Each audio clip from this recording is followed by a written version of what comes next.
안녕하세요. 저는 김홍자라고 합니다. 정말 어처구니 없던 제 이야기 좀 들어주세요. 제 나이 일은 사람들은 제 나이를 듣고는 곱게 늙었다며 덕담을 건네곤 했지만 저는 그런 말이 들리지 않았어요. 제 시간은 오직 한 사람, 남편 김명철과 함께 흐르고 있었으니까요. 남들은 저희를 보고 깨가 쏟아지는 인꼬부부라고 했지만 저희에게는 그저 숨 쉬는 것처럼 당연한 일상이었습니다. 아침에 눈을 뜨면 서로의 얼굴을 보고 텃밭에서 함께 상추를 뜯고 저녁이면 마주 앉아 된장찌개를 나눠 먹는 살. 더 바랄 것이 없던 완벽한 세상이었지요. 그날도 유난히 햇살이 좋았습니다. 마루에 걸터 앉아 신문을 보던 남편이 뜬금없이 말했어요. 홍자야, 오늘 저녁에는 상추쌈에 고기 좀 구워 먹을까? 당신이 키운 상추가 제일 맛있어. 어린아이처럼 해맑게 웃는 그 얼굴이 어찌나 보기 좋던지요. 저는 알았어요, 영감. 내가 제일 크고 맛있는 놈으로 뜯어올게. 기다려요. 하고는 바구니를 들고 텃밭으로 나갔습니다. 파릇파릇하게 돋아난 상추들이 햇살을 받아 반짝이고 있었어요. 남편의 웃는 얼굴이 떠올라 저도 모르게 콧노래가 나왔습니다. 한 입 한 입 정성껏 상추를 뜯어 바구니에 소복이 담았어요. 이걸로 쌈을 싸먹을 남편을 생각하니 벌써부터 배가 부른 기분이었습니다. 그런데 이상하게 마음 한구석이 서늘했어요. 방금 전까지 지저귀던 새들이 갑자기 조용해진 것 같았고 따스하던 햇살도 어딘가 차갑게 느껴졌습니다. 저는 고개를 저으며 쓸데없는 생각이라 치부했지요. 나이가 드니 별 생각이 다 든다며 서둘러 집으로 발걸음을 옮겼습니다. 여보, 나왔어요. 이 상추 좀 봐요. 아주 실하네. 집안은 조용했습니다. 대답이 없었어요.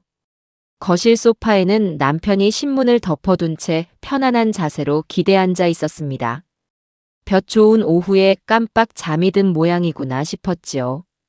저는 씻지도 않은 상추를 식탁에 내려놓고 남편에게 다가갔습니다. 영감, 여기서 자면 입 돌아가. 방에 들어가서 자요. 하고 어깨를 흔들었어요. 그런데 남편의 몸이 이상할 정도로 차가웠습니다. 고개는 힘없이 툭 제 쪽으로 기울어졌어요. 감고 있는 눈은 너무나 평온했지만 미동조차 없었습니다. 순간 세상의 모든 소리가 사라졌습니다. 제 손에 들린 상추 바구니가 바닥으로 떨어지며 파릇한 잎들이 사방으로 흩어지는 소리만이 멀게 들려왔어요. 심장이 바닥으로 곤두박질 치는 기분이었습니다. 여보, 여보, 정신 좀 차려봐요, 여보. 아무리 흔들고 소리쳐도 남편은 대답이 없었습니다. 덜덜 떨리는 손으로 겨우 핸드폰을 들어 119를 눌렀습니다. 뭐라고 말했는지 기억도 나지 않아요. 그저 살려달라고, 제발 우리 영감 좀 살려달라고 울부짖기만 했습니다. 제 세상은 그렇게 제가 남편을 위해 상추를 뜯으러 간 그 짧은 순간에 무너져 내렸습니다. 급성 심근경색. 남편은 제게 마지막 인사 한마디 남기지 못하고 그렇게 훌쩍 떠나버렸습니다. 정신을 차렸을 땐 이미 장례식장이었어요. 검은 상복을 입은 제가 영정사진 속에서 환하게 웃고 있는 남편을 멍하니 바라보고 있었습니다. 아들 인수가 제 옆을 지키며 연신 눈물을 훔쳤지만 제 눈에서는 눈물이 나지 않았습니다. 현실감이 없었어요. 마치 아주 긴 악몽을 꾸고 있는 것만 같았지요. 조문객들이 끊임없이 밀려들었습니다. 남편이 살아생전 얼마나 좋은 사람이었는지 다들 입을 모아 칭찬하며 저를 위로했어요. 하지만 그 어떤 위로도 귀에 들어오지 않았습니다. 그때 장례식장 입구에서부터 유난히 시끄러운 소리가 들려왔어요. 며느리인 차주미였습니다. 주미는 마치 이 세상 가장 슬픈 사람인 양대성통곡을 하며 들어왔지만 저는 봤습니다. 슬픔에 젖어야 할 그 눈이 분주하게 조의금을 받는 곳을 향해 번뜩이는 것을요. 제 앞에 와서는 어머니, 아버님 흐흑하며 엎드렸지만 그 행동 하나하나가 잘 짜인 연극처럼 느껴졌습니다. 그리고 잠시 후 며느리의 뒤를 따라 안사돈이 모습을 드러냈습니다. 꼭 무대 위 주인공처럼 등장해야 직성이 풀리는 사람처럼 입구에서부터 과장된 몸짓으로 주위의 시선을 끌더군요. 화려한 금박 브로치가 달린 검은색 원피스는 장례식장 옷보다는 파티복에 가까웠고 슬픔과는 거리가 먼 짙은 화장은 그 저급한 속내를 그대로 비추는 듯 했습니다. 안사돈은 재단 쪽으로 다가오면서도 슬쩍 조화들을 훑어보며 어떤 기업에서 보냈는지 확인하는 걸 잊지 않았어요. 그 눈은 슬픔을 나누러 온 조문객의 눈이 아니라 잔칫집의 규모를 가늠하러 온 구경꾼의 눈이었습니다. 안사돈은 입으로는 아이고 이게 무슨 일이래요. 우리 사돈이 이렇게 갑자기 가실 줄이야. 하며 곡소리를 냈지만 그 얼굴에서는 슬픔의 그림자라고는 찾아볼 수 없었습니다. 그저 딸의 졸렬한 연기에 장단을 맞춰주는 것뿐이었지요. 안사돈은 제 옆에 의자를 끌어다 놓고는 보란듯이 털썩 주저앉았습니다. 그러고는 값비싸 보이는 손수건으로 눈물 한 방울 나오지 않는 눈가를 꾹꾹 찍는 신용을 하더니 주변을 한번 쓱 둘러보고는 목소리를 낮춰 제게 몸을 기울였습니다. 처음에는 그저 의례적인 위로를 건네려는 줄 알았습니다. 하지만 그 여자의 입에서 나온 첫 마디부터 제 속을 비틀기 시작했습니다. 사돈 기운내요. 그런데 우리 사돈 가시는 얼굴은 참 편안해 보이시네. 요즘 세상에 이렇게 깔끔하게 가는 게 복이지, 복이야. 저는 제 귀를 의심했습니다. 복이라고요? 어이가 없어 아무 말도 못하고 쳐다보자 안사돈은 제가 동조하는 줄 알았는지 더욱 신이 나서 입을 놀렸습니다. 그 목소리에는 동정심이라고는 한 톨도 없이 노골적인 시샘과 비아냥만이 가득했어요. 아니 내 말이 틀려요? 병수발 몇 년씩 해봐요. 있던 복도 다 달아나고 사람 돌아버려. 사돈은 전생에 나라를 구했나 봐. 암 호상이지. 이렇게 마지막까지 편안하게 해드리고 가시니. 우리 주미 아빠는 평생 일만 했는데 손에 쥔 것도 없는데 말이야. 부럽다. 바로 옆에 있던 며느리 주미가 안사돈의 팔을 툭 치며 말했습니다. 엄마, 그만해. 무슨 그런 말을 해. 하지만 그 말에는 어머니를 말리려는 진심이 담겨 있지 않았어요. 오히려 더 해보라는 듯한 미소가 그 입가에 스쳐 지나가는 것을 저는 똑똑히 봤습니다. 안사돈은 딸의 가식적인 만류에 쐐기를 박듯 제게 더 가까이 얼굴을 들이밀었습니다. 이제는 숨기지도 않고 대놓고 본색을 드러냈지요. 그래서 말인데 사돈. 이제 바깥사돈 명의로 된 그 강남 상가랑 성남 땅은 어떻게 되는 거예요? 결국 다 사돈 차지가 되는 건가? 아이고, 나는 우리 영감 그렇게 가면 소원이 없겠네. 여자 혼자 그 많은 재산 다 안고 살려면 무섭겠다. 내가 옆에서 좀 도와줘야겠네. 안 그래요? 그 여자는 낄낄거리는 웃음소리까지 섞어가며 말했습니다. 부럽다, 질투난다, 배가 아프다. 그 말들이 예리한 비수가 되어 제 심장을 후벼 파는 것 같았습니다. 그 순간 제 안에서 무언가가 뚝 끊어졌습니다. 슬픔으로 텅 비어있던 가슴에 시뻘건 용암 같은 불덩이가 치솟아 오르는 기분이었어요. 남편을 잃은 슬픔, 허망함, 그 모든 감정을 압도하는 거대한 분노가 저를 집어삼켰습니다. 내 목숨과도 바꿀 수 없는 사람이 떠나갔는데 그깟 종이 쪼가리 몇 장 때문에 부럽다고? 감히 내 남편의 죽음을, 우리의 인생을 돈으로 저울질해? 저는 자리에서 벌떡 일어났습니다. 제 행동에 안사돈과 며느리가 움찔하는 것이 보였어요.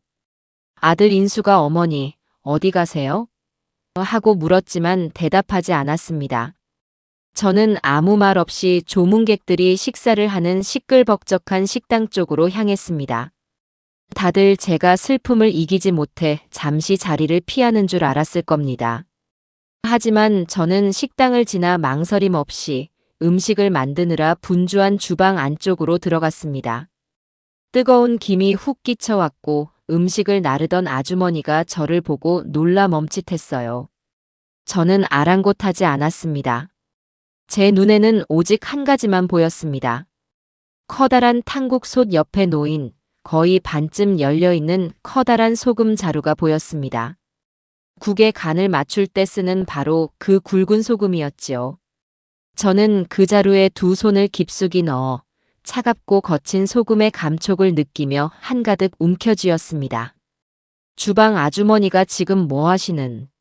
하고 말을 꺼는 순간 저는 이미 몸을 돌려 다시 장례식장으로 향하고 있었습니다.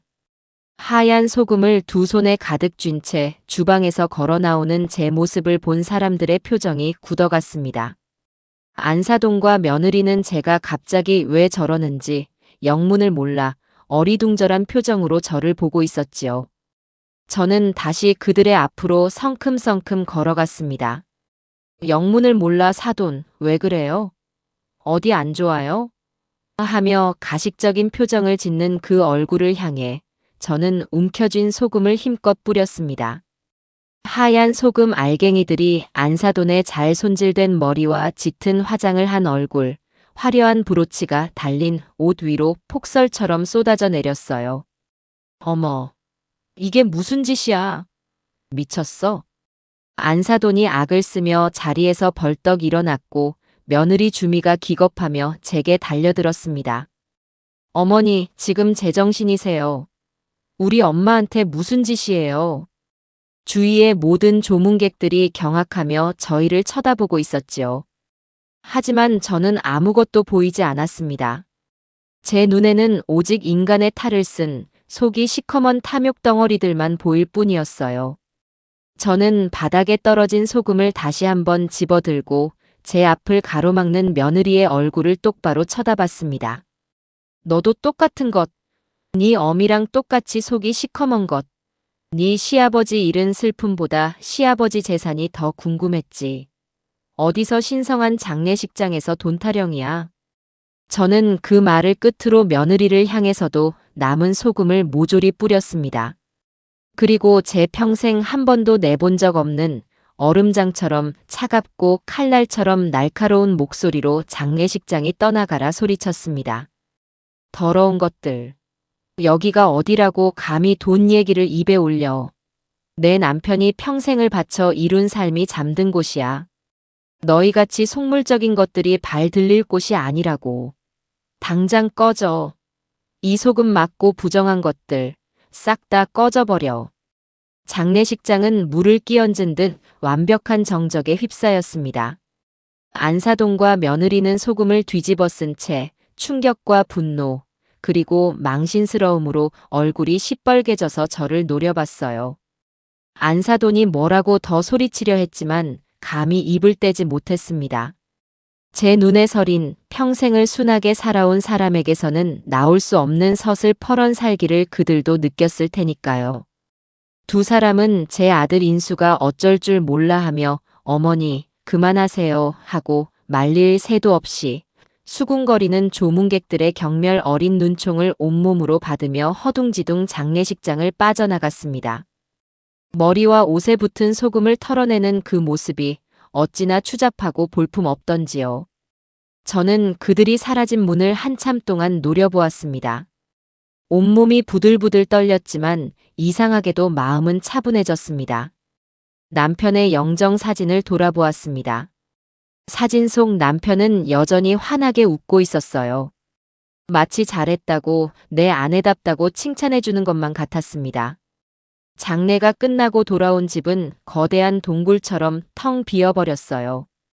현관에 놓인 남편의 구두, 옷걸이에 걸린 남편의 외투, 소파 위에 그가 마지막까지 읽던 신문까지.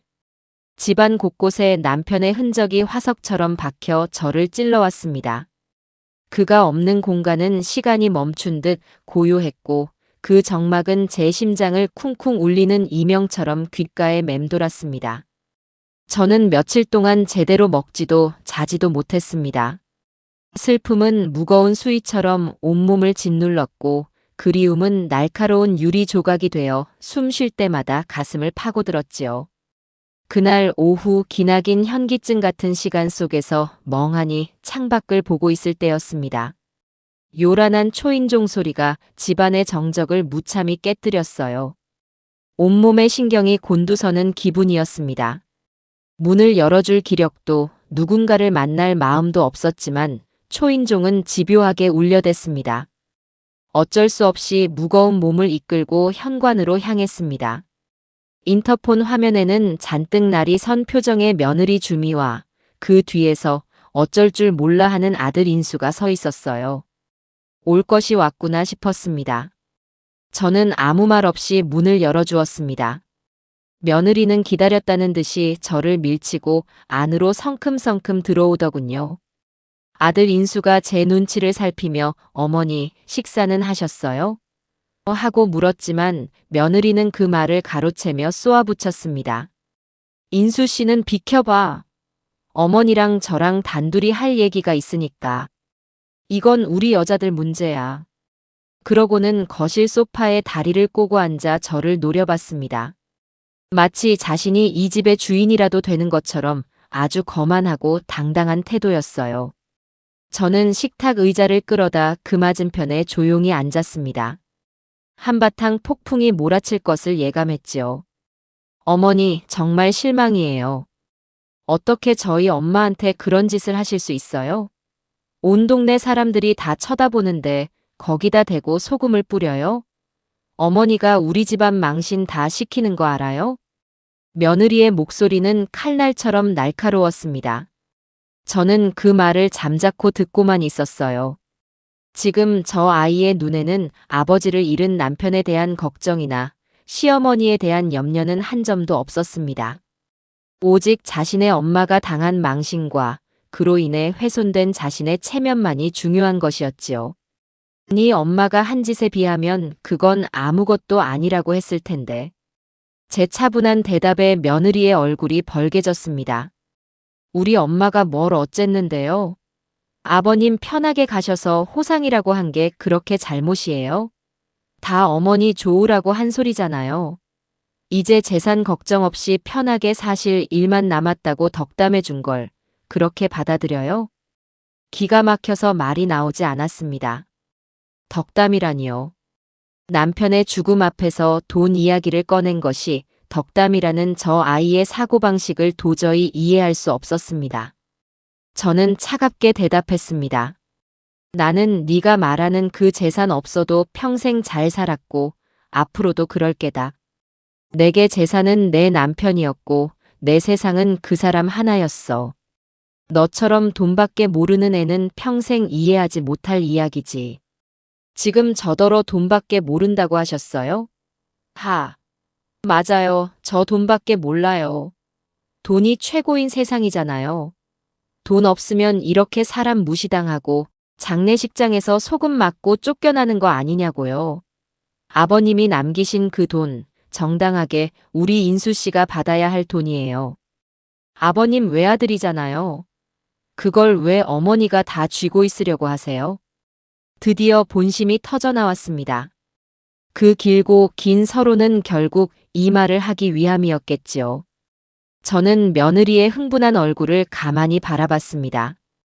저 어린 것이 돈에 얼마나 사무쳤으면 지아비의 아버지가 돌아가신 지 며칠도 되지 않아 이렇게 달려와 돈 타령을 할 수 있을까요? 안쓰러운 마음이 들다가도 남편의 영정 앞에서 저러는 모습을 보니 다시금 분노가 치밀었습니다. 인수는 내 아들이기 전에, 네 남편이기 전에 아버지를 잃은 상주다. 그런데 너는 상복도 벗기 전에 달려와서 유산 이야기를 꺼내. 네 눈에는 슬퍼하는 네 남편이 보이지도 않니? 제 말에 옆에서 안절부절 못하던 아들 인수가 고개를 푹 숙였습니다. 며느리는 그런 인수를 한번 쏘아보더니 더욱 기세등등하게 외쳤어요. 인수 씨 미래를 위해서 이러는 거잖아요. 언제까지 이렇게 답답하게 사실 거예요? 아버님 명의로 된 그 땅이랑 상가 하루라도 빨리 정리해서 인수 씨 명의로 돌려놔야 세금 문제도 없고 깔끔해요. 뭘 잘 모르시면 가만히 계세요, 어머니. 저희가 알아서 다 할 테니까. 그냥 도장만 찍어주시면 돼요. 마치 선심이라도 쓰는 듯한 말투였습니다. 제가 세상 물정 모르는 늙은이이니 똑똑한 자기들이 나서서 처리해주겠다는 오만함이 뚝뚝 묻어났지요. 저는 자리에서 일어나 남편의 영정사진 앞에 놓인 물그릇을 새로 갈아주었습니다. 그리고 사진을 한번 쓰다듬고 나서야 다시 며느리를 향해 몸을 돌렸습니다. 그 재산, 내 남편이 평생을 땀 흘려 이룬 거다. 단 한 평의 땅도, 단 한 장의 벽돌도 저절로 생긴 게 아니야. 그걸 니들이 뭔데 이래라 저래라 하는 것이냐? 법적으로도 재산의 절반 이상은 내 몫이고 나머지를 인수가 상속받는 거야. 그런데 왜 너희가 모든 걸 정리해서 가져가겠다고 말하는 거지? 마치 맡겨둔 물건이라도 찾아가는 것처럼. 어머니, 지금 말이 되는 소리를 하세요. 어차피 어머니 돌아가시면 다 저희 거 될 텐데 그걸 좀 미리 당겨 쓰겠다는데 그게 그렇게 안 잊고 오세요? 저희가 남이에요. 인수 씨가 어머님 하나뿐인 아들이잖아요. 남이지. 너는 내 아들의 아내일 뿐 나와는 피 한 방울 섞이지 않은 남이다. 그리고 내 아들 인수는 내가 아직 살아있는데 내 죽음을 입에 올리는 그런 불효자가 아니야. 내 재산은 내가 죽기 전까지 내 것이고 내 남편의 유산은 내가 지킬 것이다. 그러니 너희는 더 이상 그 더러운 입으로 내 남편의 유산을 논하지 말거라. 돌아가. 제 단호한 말에 며느리는 입을 떡 벌린 채 아무 말도 못했습니다. 분에 못 이겨 씩씩거리면서도 더 이상 저를 이길 수 없다는 것을 깨달은 듯 했어요. 며느리는 자리에서 벌떡 일어나 아들 인수의 팔을 잡아 끌었습니다. 봤지? 어머니 저러시는 거. 우리한테는 한 푼도 줄 생각이 없는 거야. 당신이라도 정신 차려. 이 답답한 사람아. 며느리는 인수를 거의 질질 끌다시피 하며 현관으로 향했고 문이 쾅 닫히는 소리가 집안을 울렸습니다. 혼자 남은 저는 소파에 주저앉았습니다. 온몸에 힘이 빠져나갔어요. 슬퍼할 겨를도 주지 않고 몰아치는 현실이 야속했습니다. 남편의 영정사진이 저를 보고 있었습니다. 홍자야 미안하다. 나 때문에 늙어서까지 고생시키는구나. 마치 그렇게 말하는 것 같아 저도 모르게 눈물이 핑 돌았습니다. 아니에요 여보. 걱정하지 말아요. 내가 다 지켜낼게요. 당신의 이름과 당신의 인생을요. 그날 이후 저는 남편의 유품을 정리하기 시작했습니다. 슬픔에만 잠겨있을 시간이 없었어요. 정신을 차리고 현실을 마주해야 했습니다. 남편의 옷가지를 개어 상자에 담고 그가 보던 책들을 책장에 정리하고 쓰던 만년필을 닦아 서랍에 넣었습니다. 그의 손때 묻은 물건들을 만질 때마다 함께했던 시간들이 파노라마처럼 스쳐 지나가 가슴이 아려왔지만 저는 꿋꿋하게 버텨냈습니다. 그러다 남편의 서재, 가장 안쪽에 있는 낡은 책상 서랍 하나가 잠겨 있는 것을 발견했습니다. 평생을 함께 살면서도 저는 그 서랍이 잠겨 있다는 사실조차 모르고 있었어요. 남편은 제게 숨기는 것이 없는 사람이라고 생각했는데 호기심보다는 불안감에 휩싸여 집안의 모든 열쇠 꾸러미를 가져와 맞춰봤지만 맞는 것이 하나도 없었습니다. 그 서랍 안에 무엇이 들어있을까요? 며느리가 말한 비자금이라도 있는 걸까요? 아니면 제가 몰랐던 남편의 다른 비밀이 담겨 있는 걸까요? 며칠이 흘렀습니다. 며느리와 아들에게서는 전화 한 통 오지 않았어요. 폭풍 전의 고요함처럼 느껴져 오히려 더 불안했습니다. 아니나 다를까 그 불안감은 곧 현실이 되었습니다. 그날도 초인종이 요란하게 울렸어요. 인터폰 화면에는 며느리와 안사돈, 그리고 한 번도 본 적 없는 낯선 남자가 함께 서 있었습니다. 양복을 빼입은 멀끔한 인상이었지만 어딘가 모르게 가볍고 신뢰가 가지 않는 얼굴이었지요.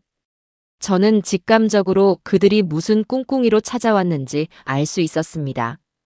문을 열어주자 안사돈이 장례식장에서의 일은 까맣게 잊었다는 듯 살갑게 굴며 안으로 들어섰습니다. 어머 사돈. 그간 기력은 좀 차리셨어요? 아이고, 얼굴이 반쪽이 되셨네. 저희가 걱정이 돼서 가만히 있을 수가 있어야지요. 그래서 귀한 분을 모시고 왔어요. 안사돈은 옆에 서 있던 남자를 제게 소개했습니다. 인사드려요, 사돈. 이쪽은 유산 상속 전문으로 하시는 김 변호사님이세요. 우리 사돈 일이 너무 안타깝다며 특별히 시간을 내주셨지 뭐예요. 저는 그 김 변호사라는 남자를 위아래로 훑어보았습니다. 값싸 보이는 번쩍이는 원단의 양복, 어울리지 않게 화려한 넥타이, 그리고 때가 낀 구두.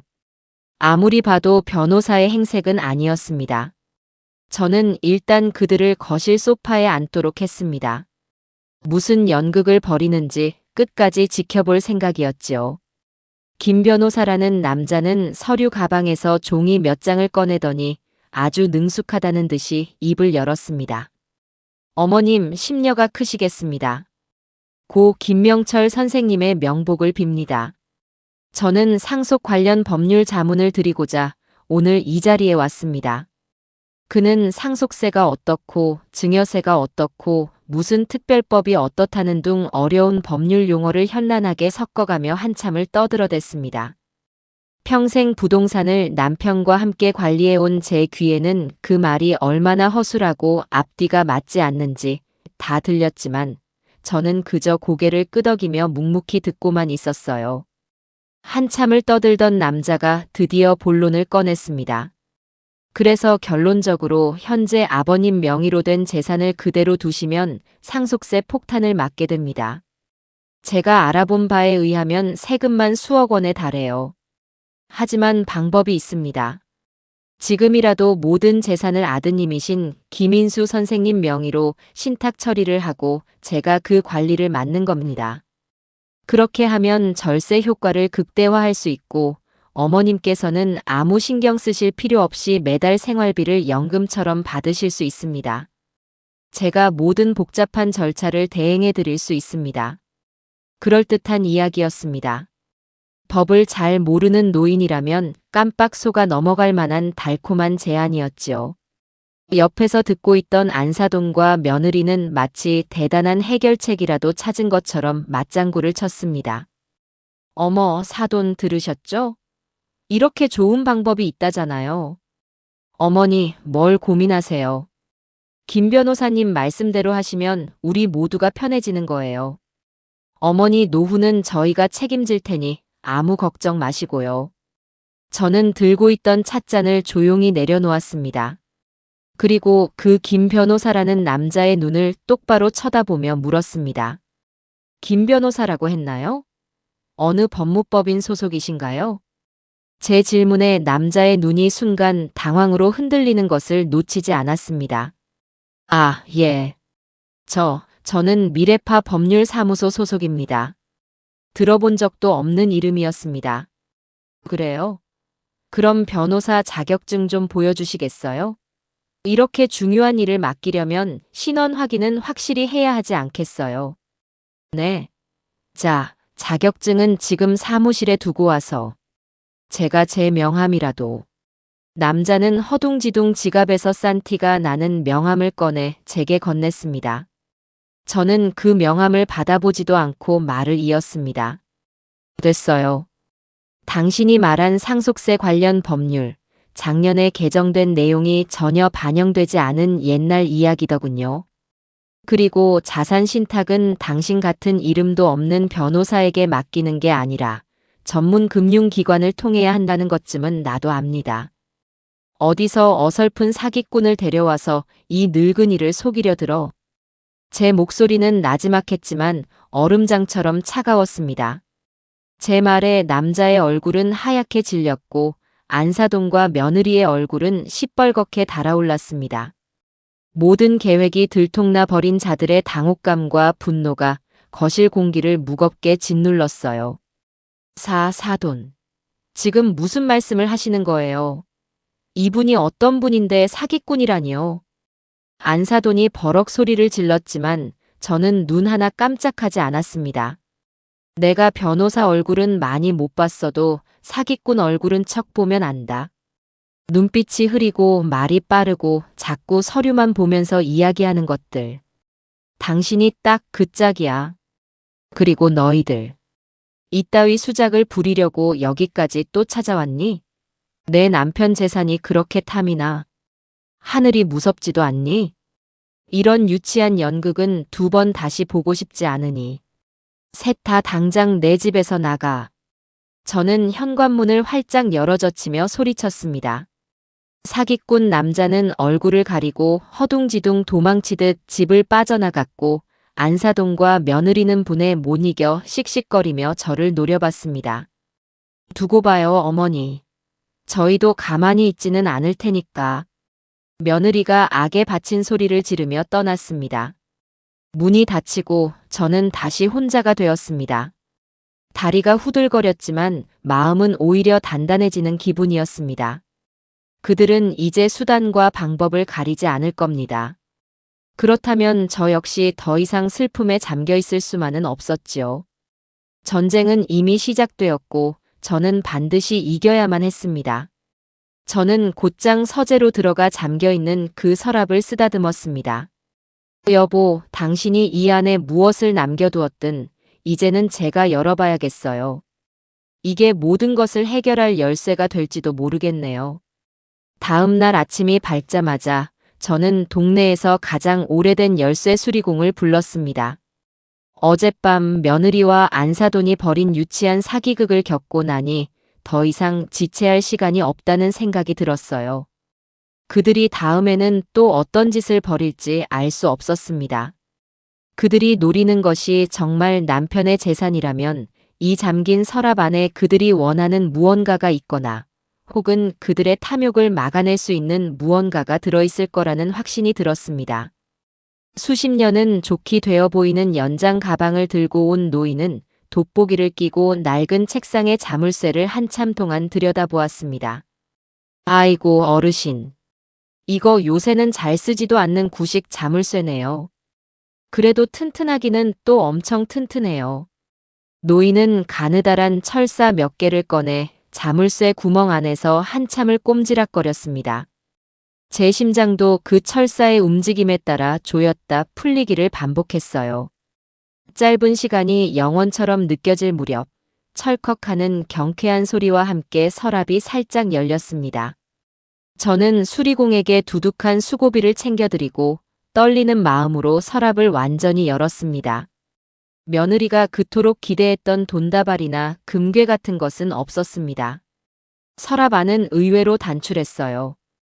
가장 먼저 눈에 띈 것은 낡은 가죽 앨범 하나와 두툼한 서류철 몇 개였습니다. 그리고 그 옆에는 작은 봉투 하나와 낡고 투박한 열쇠 하나가 덩그러니 놓여 있었지요. 저는 먼저 가죽 앨범을 집어들었습니다. 먼지를 닦아내고 조심스럽게 펼쳐보니 안에는 낯선 젊은이들의 사진이 가득했습니다. 환하게 웃는 얼굴, 무언가에 열중하는 진지한 얼굴, 다 함께 어깨동무를 하고 찍은 단체 사진까지. 그리고 그 모든 사진 속에는 제 남편 김명철이 있었습니다. 제가 알던 근엄한 가장의 모습이 아닌 마치 큰형님처럼 혹은 자상한 아버지처럼 젊은이들 사이에서 인자하게 웃고 있는 모습이었어요. 사진 속 장소는 한 번도 가본 적 없는 허름한 작업실 같기도 했고 작은 사무실 같기도 했습니다. 도대체 이 젊은이들은 누구고 남편은 왜 이들과 함께 있었던 걸까요? 다음으로 서류철을 열어보았습니다. 그것은 장부였습니다. 하지만 일반적인 가계부나 사업장부가 아니었어요. 1호 청년 박준서, 스마트팜 개발, 2호 청년 김민지, 친환경 포장재 사업과 같은 식으로 제목이 달려있고 그 아래에는 날짜와 함께 초기 자본금 지원, 시제품 제작비, 사무실 임대료, 보증금 등의 항목으로 돈이 오간 기록이 빽빽하게 적혀 있었습니다. 금액은 결코 적지 않았습니다. 수백만 원에서 수천만 원에 이르는 돈이 꾸준히 여러 명의 청년들에게 흘러들어간 흔적이 고스란히 남아 있었어요. 이것이 며느리가 말하던 남편의 비자금이었을까요? 하지만 돈을 숨긴 기록이 아니라 돈을 쓴 기록만이 남아있을 뿐이었습니다. 마지막으로 작은 봉투를 열었습니다. 안에는 청년 새싹 재단이라고 적힌 낡은 명함 한 장과 그 재단의 이름으로 발행된 기부금 영수증 몇 장이 들어 있었습니다. 기부자는 당연히 남편의 이름으로 되어 있었고요. 저는 그제야 모든 조각들이 조금씩 맞춰지는 것을 느꼈습니다. 남편은 저 몰래, 어쩌면 세상 모든 사람 몰래 청년희명재단이라는 곳을 통해 꿈은 있지만 돈이 없는 젊은이들을 후원해 왔던 겁니다. 사진 속의 젊은이들이 바로 그들이었겠지요. 가슴 한쪽이 뻐근하게 아려왔습니다. 평생을 검소하게 살며 자신을 위해서는 낡은 내에 한 벌 바꾸는 것조차 아까워했던 사람이었습니다. 저는 그저 남편이 돈 무서운 줄 아는 지독한 구두쇠라고만 생각했는데 그 아낀 돈이 모두 이곳으로 흘러 들어가고 있었던 겁니다. 서운한 마음보다는 존경심이, 미안함보다는 자랑스러운 마음이 더 크게 밀려왔습니다. 동시에 며느리와 안사돈의 탐욕스러운 얼굴이 떠올라 치가 떨렸어요. 그들은 남편의 이 고귀한 뜻을 알게 되면 뭐라고 할까요? 아마 정신 나간 영감이라고 쓸데없는 짓에 돈을 낭비했다고 손가락질하며 비웃겠지요. 저는 절대로 그렇게 되도록 내버려 둘 수 없었습니다. 저는 서류철에 적힌 주소를 확인했습니다. 성남 도심에서 한참 떨어진 낡은 공장지대에 위치한 허름한 상가 건물의 주소였어요. 그리고 손에 들린 투박한 열쇠. 아마도 그곳의 열쇠일 겁니다. 저는 더 이상 망설일 필요가 없다고 생각했습니다. 직접 가서 제 눈으로 확인해야만 했어요. 남편이 남긴 그림자의 실체를, 그가 평생을 바쳐 지키고자 했던 비밀의 공간을 말입니다. 저는 외출 준비를 하고 장부와 열쇠를 가방에 챙겨 넣었습니다.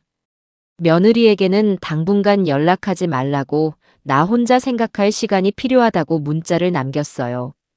물론 그들이 제 말을 순순히 들을 리 없다는 것을 잘 알고 있었습니다. 아니나 다를까 문자를 보내자마자 며느리에게서 전화가 빗발쳤지만 저는 받지 않았습니다. 버스를 2번이나 갈아타고 주소지에 거의 다다랐을 무렵 저는 낯선 동네의 풍경에 잠시 발걸음을 멈췄습니다.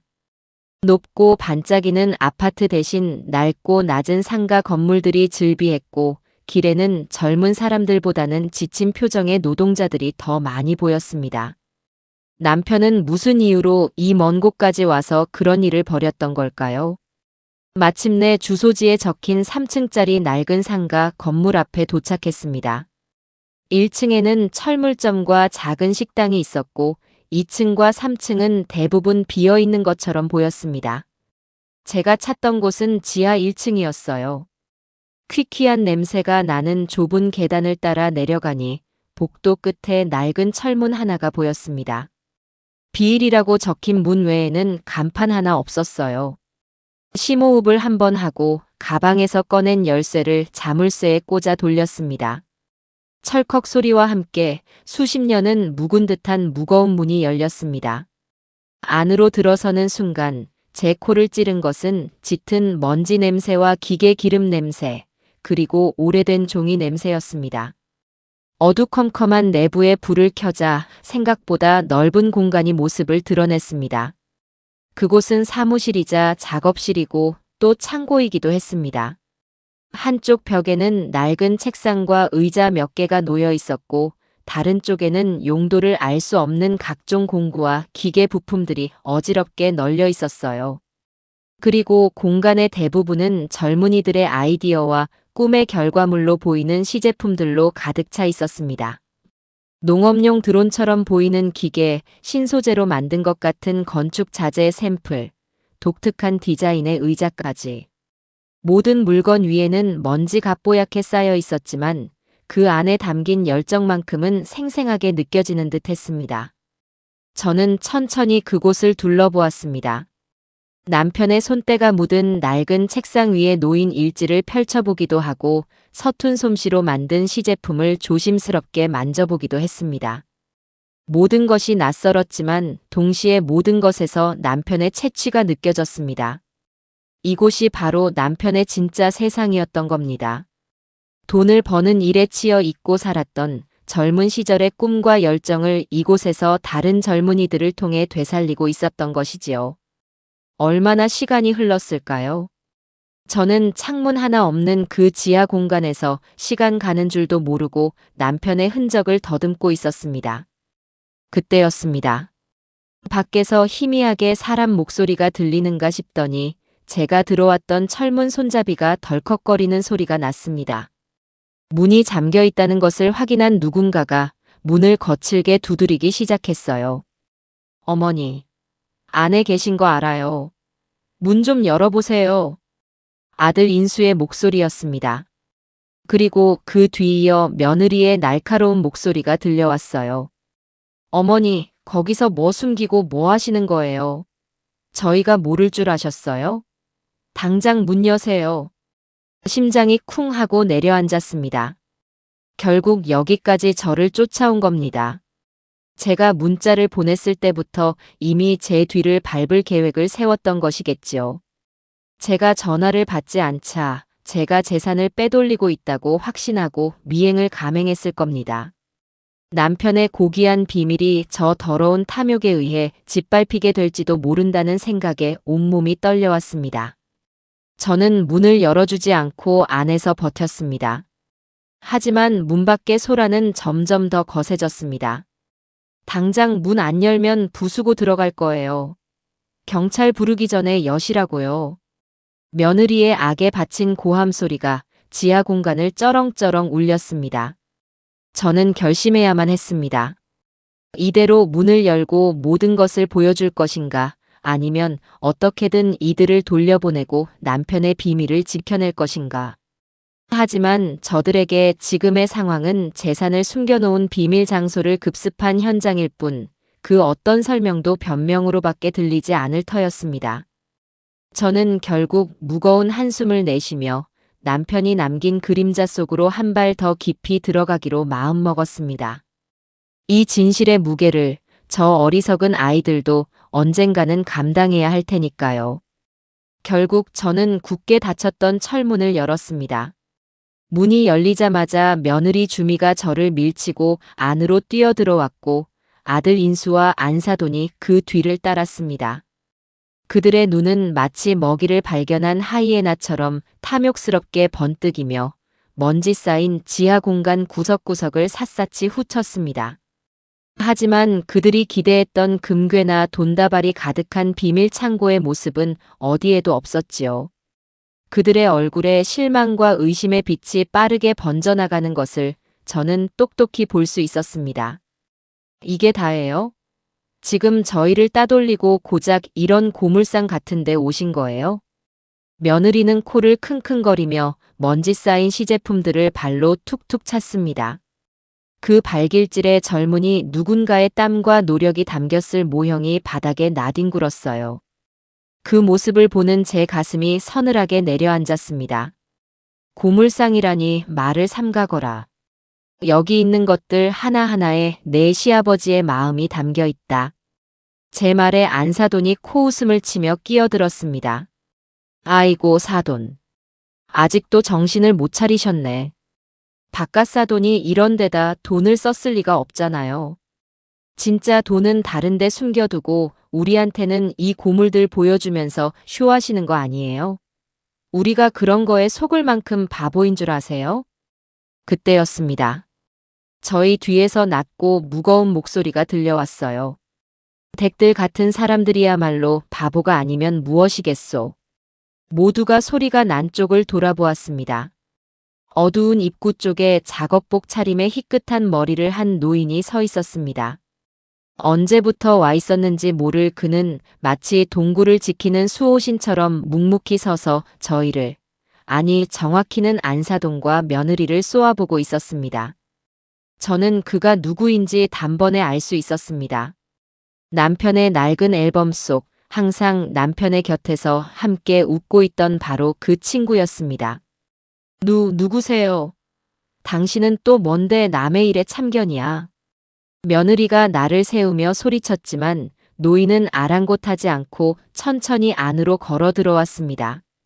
그는 제게 가볍게 목례를 하고는 바닥에 나뒹구는 모형을 조심스럽게 주워 제자리에 올려놓았습니다. 그리고 먼지를 셔츠 소매로 닦아내며 입을 열었습니다. 내 이름은 박영철이요. 이 자리의 주인이자 당신들 시아버지이자 사돈이었던 김명철 회장님의 유일한 동업자였지. 회장님이라는 말에 며느리와 안사돈의 눈이 다시 한번 커졌습니다. 동업자라는 말에는 더욱 솔깃해하는 기색이 역력했고요. 그들은 박 영감님을 위아래로 훑어보며 그의 말이 사실인지 가늠하는 듯 했습니다. 회장님이요? 우리 아버님이 무슨 회장님이에요? 그리고 동업자라니 처음 듣는 소리인데. 어디서 나타나서 사기를 치려고. 며느리의 의심에 박 영감님은 한숨을 내쉬며 벽에 걸린 낡은 액자를 가리켰습니다. 그 액자 속에는 남편과 박 영감님이 지금보다 훨씬 젊은 시절 청년 새싹 재단 설립 기념이라는 현수막 앞에서 환하게 웃고 있는 사진이 들어 있었습니다. 사기인지 아닌지는 저 양반의 평생이 담긴 이 장부들이 말해주겠지. 박 영감님은 남편의 책상 위에 제가 올려두었던 장부들을 가리켰습니다. 명철이 그 친구, 자기가 평생 모은 돈을 모두 털어넣었소. 오갈 데 없고 돈 없어 꿈을 포기해야 하는 젊은 녀석들 뒷바라지하는데 말이야. 당신들이 그렇게 찾아 헤매는 유산, 그 돈은 전부 저 젊은 녀석들 책상과 공구, 그리고 아이디어로 바뀌어서 여기에 있소. 당신들 눈에는 그저 고물로 보이겠지만 박 영감님의 설명에도 불구하고 며느리와 안사돈은 현실을 받아들이지 못했습니다. 아니, 받아들이고 싶지 않았겠지요. 자신들이 꿈꿔왔던 수십, 수백억의 재산이 눈앞에서 먼지 쌓인 고물들로 변해버렸다는 사실을 어떻게 인정할 수 있었겠어요. 거짓말. 전부 다 거짓말이야. 우리 아버님이 그럴 리가 없어. 당신들이 짜고 우리 돈을 다 빼돌린 거지. 이 늙은이들이 작당하고 우리를 속이려 드는 거라고. 며느리는 거의 발악하듯 소리쳤습니다. 안사돈 역시 옆에서 거들었지요. 그래, 내 말이 그 말이야. 어디서 굴러먹던 영감탱이가 나타나서 회장님 행세야. 당장 진짜 돈 숨겨놓은 곳을 말하지 않으면 경찰에 신고할 거야. 그들의 추악한 탐욕이 남편의 고귀한 공간을 더럽히는 것을 저는 더 이상 지켜보고만 있을 수 없었습니다.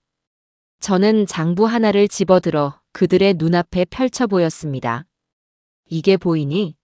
내 시아버지가 내 결혼 축의금으로 들어온 돈을 아껴 어느 가난한 학생의 등록금으로 보내준 기록이다.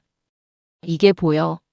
내 아들, 내 손주 돌잔치에 쓰려던 돈을 쪼개 창업에 실패하고 빚더미에 앉은 청년의 재기를 도운 기록이야. 너희가 명품 가방을 사고 해외여행을 다닐 때 이 사람은 여기서 라면으로 끼니를 때우며 이 젊은이들의 밤샘 작업을 함께했다. 너희가 말하는 그 돈이 바로 여기 이렇게 쓰였다고. 제 목소리는 분노로 떨렸지만 한 글자 한 글자 힘을 주어 말했습니다. 하지만 그들은 장부에 적힌 글씨는 보려 하지 않고 오직 액수만 훑어보며 혀를 찰 뿐이었습니다. 미쳤어. 진짜 미쳤어. 이 많은 돈을 이런 쓸데없는 짓에 다 썼단 말이야. 그때까지 아무 말 없이 고개를 숙이고 있던 아들 인수가 입을 열었습니다. 어머니, 정말 아버지가 이 모든 일을 하신 게 사실이에요? 아들의 목소리는 심하게 떨리고 있었습니다. 충격과 혼란, 그리고 일말의 죄책감이 뒤섞인 목소리였지요. 박 영감님이 인수를 향해 말했습니다. 자네가 김인수 군인가? 자네 아버지는 늘 자네를 자랑스러워했네. 자네가 어엿한 가정을 꾸리고 번듯하게 사는 것만으로도 당신은 행복하다 하셨지. 그래서 당신의 이 작은 비밀이 자네의 삶에 방해가 될까봐 평생을 숨겨오신 걸세. 당신의 목까지 이 험한 세상에서 힘겹게 버티는 다른 젊은 아들, 딸들의 아버지가 되어주고 싶어 하셨던 게야. 박 영감님은 다른 서류처를 꺼내와 우리 앞에 펼쳐 보였습니다. 그 안에는 재단 운영과 관련된 모든 서류가 들어 있었습니다. 남편 명의의 상가와 땅에서 나오는 월세 수입이 어떻게 재단 통장으로 입금되고 그 돈이 어떤 심사 과정을 거쳐 청년들에게 지원되는지 그 모든 과정이 투명하게 기록되어 있었어요. 법적으로도 세무적으로도 한치의 오차 없는 완벽한 서류였습니다. 남편의 재산은 개인의 유산이 아니라 이미 청년 새싹 재단이라는 공적인 목적을 위해 쓰이고 있었던 겁니다. 모든 진실이 눈앞에 명백하게 드러났습니다. 더 이상 부정할 수 없는 증거 앞에서 안사돈과 며느리는 할 말을 잃은 듯 보였습니다. 하지만 그들의 탐욕은 그리 쉽게 사그라들지 않았습니다. 잠시 침묵하던 며느리가 갑자기 비명을 지르며 제게 달려들었습니다. 다 필요 없어. 그래서 돈이 없다는 거잖아. 이 모든 게 다 쇼였어. 어머니는 처음부터 다 알고 계셨죠? 그래서 저희한테 재산이 없다고 헛된 꿈 꾸지 말라고 일부러 장례식장에서부터 망신을 주신 거죠? 어떻게 저희한테 이럴 수가 있어요? 며느리는 이성을 잃고 제 멱살이라도 잡을 것처럼 달려들었습니다. 아들 인수가 다급하게 며느리의 앞을 막아서며 말렸어요. 주미야, 그만해. 제발. 아버지가 남기신 뜻이잖아. 뜻? 웃기지 마. 돈 없는 뜻이 무슨 소용인데. 당신은 평생 이렇게 아버지 그늘 밑에서 착한 아들 코스프레나 하면서 살 거야? 나는 그렇게 못 살아. 내 돈, 우리 아들 돈 내놓으라고. 며느리는 인수의 뺨을 내리치며 악을 썼습니다. 지하 작업실은 순식간에 추악한 욕망과 분노가 뒤엉킨 아수라장으로 변했습니다. 안사돈은 옆에서 내 딸한테 손 떼지 마라. 며 인수를 밀쳤고 인수는 아내와 어머니 사이에서 어쩔 줄 몰라 하며 괴로워했습니다. 저는 그 광경을 차갑고 고요한 눈으로 바라보았습니다. 슬픔이나 분노 같은 감정은 이미 지나갔습니다. 이제 남은 것은 깊은 연민과 경멸뿐이었습니다. 남편이 평생을 바쳐 지키려 했던 소중한 공간이, 그의 선한 의지가 저토록 어리석고 추악한 탐욕에 의해 짓밟히고 있다는 현실이 참을 수 없이 고통스러웠습니다. 저는 가장 큰 소리로 외쳤습니다. 모두 그만둬라. 제 목소리에는 스스로도 놀랄 만큼의 위험이 서려 있었습니다. 소란을 피우던 세 사람의 움직임이 동시에 멈췄습니다. 저는 며느리와 안사돈, 그리고 제 아들을 차례로 둘러보며 말했습니다. 너희가 찾는 돈은 여기 없다. 그리고 앞으로도 너희 손에 들어갈 일은 없을 것이다. 이 청년 새싹 재단의 모든 권한은 남편 유고시 배우자인 나 김홍자에게 승계된다고 정관에 똑똑히 나와 있다. 이제 이곳의 주인은 나다. 저는 박 영감님이 보여준 재단 정관의 한 부분을 손으로 짚으며 선언했습니다. 그러니 너희는 이제 외부인일 뿐이야. 내 허락 없이는 이곳의 그 무엇에도 손 뗄 수 없다. 썩 나가거라. 다시는 내 눈앞에, 그리고 내 남편의 고귀한 유산 앞에 나타나지 마. 제 선언의 며느리는 잠시 할 말을 잃고 저를 쳐다보더니 이내 경멸과 악의가 가득한 웃음을 터뜨렸습니다. 하, 이제 아주 대놓고 본색을 드러내시네. 결국 이 모든 걸 어머니가 다 독차지하시겠다. 저희는 빈손으로 쫓아내고. 좋아요.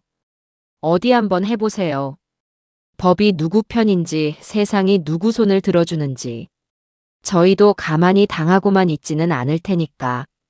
이 고물상, 저희가 깨끗하게 정리해 드릴게요. 두고 보세요. 며느리는 마지막까지 악담을 퍼붓고는 아들의 손을 뿌리치고 밖으로 뛰쳐나갔습니다. 안사돈도 저를 한번 흘겨보고는 딸의 뒤를 따라 나섰습니다. 혼란스러운 표정의 아들 인수는 제게 무어라 말을 하려다 결국 고개를 숙인 채 그들의 뒤를 따랐습니다. 텅 빈 지하 작업실에 박 영감님과 저 단둘만이 남았습니다. 팽팽했던 긴장이 풀리자 온몸에 힘이 빠져나가는 기분이었습니다. 저는 그 자리에 주저앉고 말았습니다. 박 영감님이 제게 따뜻한 물 한 잔을 건네며 말했습니다. 이제부터가 진짜 시작입니다, 사모님. 단단히 마음먹으셔야 합니다. 저는 물컵을 든 채 고개를 끄덕였습니다. 창문 하나 없는 이 어두운 지하 공간에서 저는 남편이 남긴 희망의 씨앗을 보았습니다. 그리고 그 씨앗을 탐내는 저 사악한 해충들로부터 제 남편의 유산을, 아니, 이 시대의 상처받은 젊은이들의 꿈을 지켜내야만 한다는 무거운 사명감을 느꼈습니다. 여보, 보고 있나요? 당신이 시작한 이 외로운 싸움, 이제 내가 끝을 낼게요. 당신의 아내 김홍자의 이름으로. 지하 작업실에서의 소란이 있고 난 며칠 뒤, 저는 박 영감님과 함께 재단 사무실에 앉아 있었습니다. 남편이 떠난 후 처음으로 제 삶의 방향을 온전히 제 의지로 결정해야 하는 시간이었습니다. 이전까지의 제 삶이 남편이라는 단단한 울타리 안에서 평온하게 흘러갔다면, 이제는 제가 직접 황야에 나서서 울타리를 치고 새로운 씨앗을 심어야만 했습니다. 슬픔에 잠겨 있을 틈도, 과거를 그리워할 여유도 사치였습니다. 며느리가 마지막으로 뱉어냈던 두고 보세요라는 악담은 빈말이 아닐 터, 그들이 다음 수를 두기 전에 제가 먼저 움직여야만 했지요. 박 영감님은 남편이 남긴 재단 정관과 운영 서류들을 제 앞에 펼쳐놓고 하나하나 꼼꼼하게 설명해 주었습니다. 평생 주부로만 살아온 제게 법률 용어나 회계 장부는 낯설고 어려운 것이었지만 저는 눈을 부릅뜨고 한 글자도 놓치지 않으려 애썼습니다. 이것은 단순한 서류가 아니었습니다. 남편의 인생이 담긴 유서이자 제가 앞으로 걸어가야 할 길을 알려주는 지도였으니까요. 정관 제5조 사망에 따르면 이사장 유고 시 모든 권한과 의무는 법적 배우자에게 자동으로 승계됩니다. 그러니 사모님께서는 지금 이 순간부터 이 재단의 공식적인 이사장이십니다. 그 누구도 이 권한에 이의를 제기할 수 없습니다. 박 영감님의 말은 제게 무거운 왕관을 씌워주는 것만 같았습니다. 저는 조용히 고개를 끄덕였습니다. 그 왕관의 무게를 기꺼이 감당하기로 마음먹었지요. 우선 제가 해야 할 일은 이 재단의 존재를 세상에 알리고 제 리더십을 공식적으로 확립하는 것이었습니다.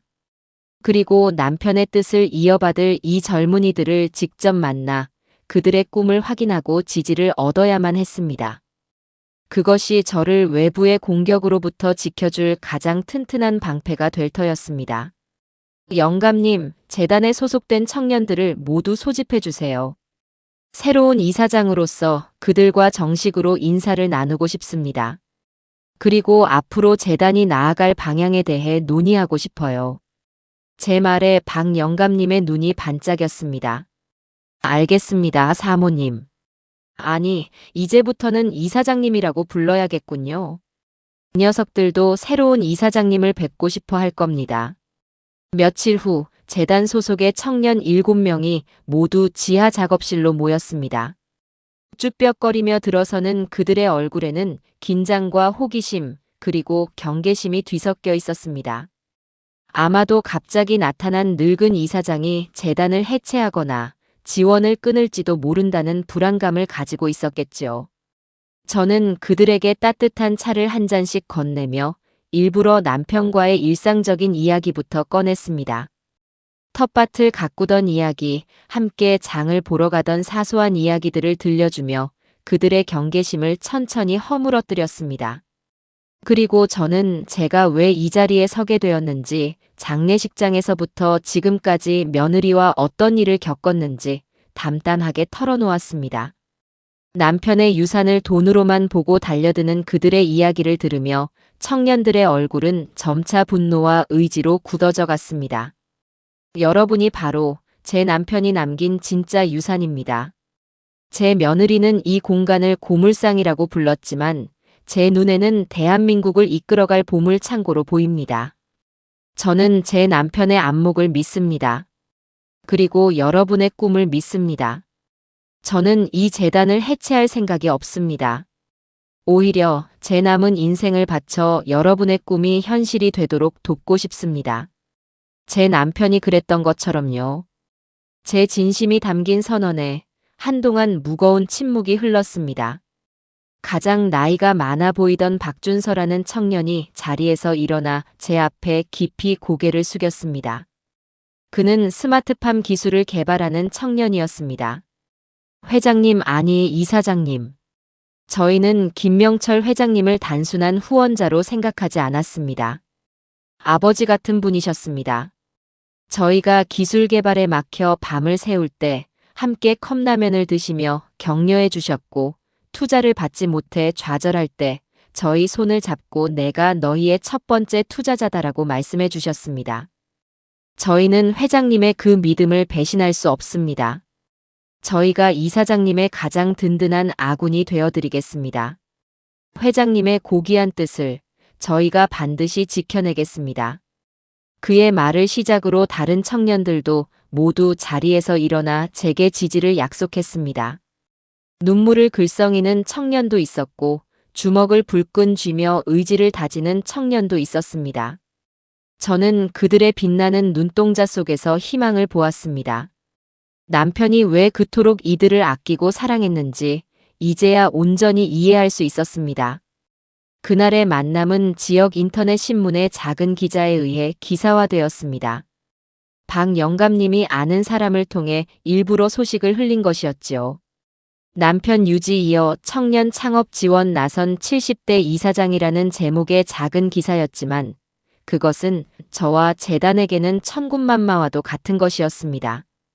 며느리 측에서 저를 판단력이 흐린 노인으로 몰아가려 할 때 이 기사는 제가 사회적으로 얼마나 건강하고 선한 영향력을 행사하는 사람인지를 증명해 줄 중요한 증거가 될 터였습니다. 역시나 제 예상은 조금도 빗나가지 않았습니다. 기사가 나간 지 이틀도 채 되지 않아 집으로 내용 증명 한 통이 날아왔습니다. 며느리 차주미의 이름으로 발송된 성년후견 게시 심판 청구서였습니다. 제가 고령과 남편을 잃은 충격으로 인해 정신적 제약이 생겨 사물을 처리할 능력이 지속적으로 결여되었으므로 자신을 저의 후견인으로 지정해달라는 그야말로 기가 막힌 내용이었습니다. 저를 법적으로 식물인간 상태로 만들어 재산을 포함한 제 모든 권리를 빼앗으려는 속셈이었지요. 저는 분노하기보다는 오히려 차분해졌습니다. 올 것이 왔구나.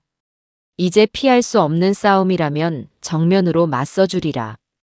저는 그들이 제게 덫을 놓는 만큼 저 역시 그들을 끌어들일 덫을 놓기로 마음먹었습니다. 저는 우선 집안 곳곳에 소형 녹음기를 설치했습니다. 거실 소파 및 식탁 아래 그리고 제 침실까지. 그들이 찾아와 저를 정신병자로 몰아가며 쏟아낼 망언들을 하나도 빠짐없이 기록하기 위함이었습니다. 그리고 박 영감님과 상의하여 그들의 또 다른 약점을 파고들기로 했습니다.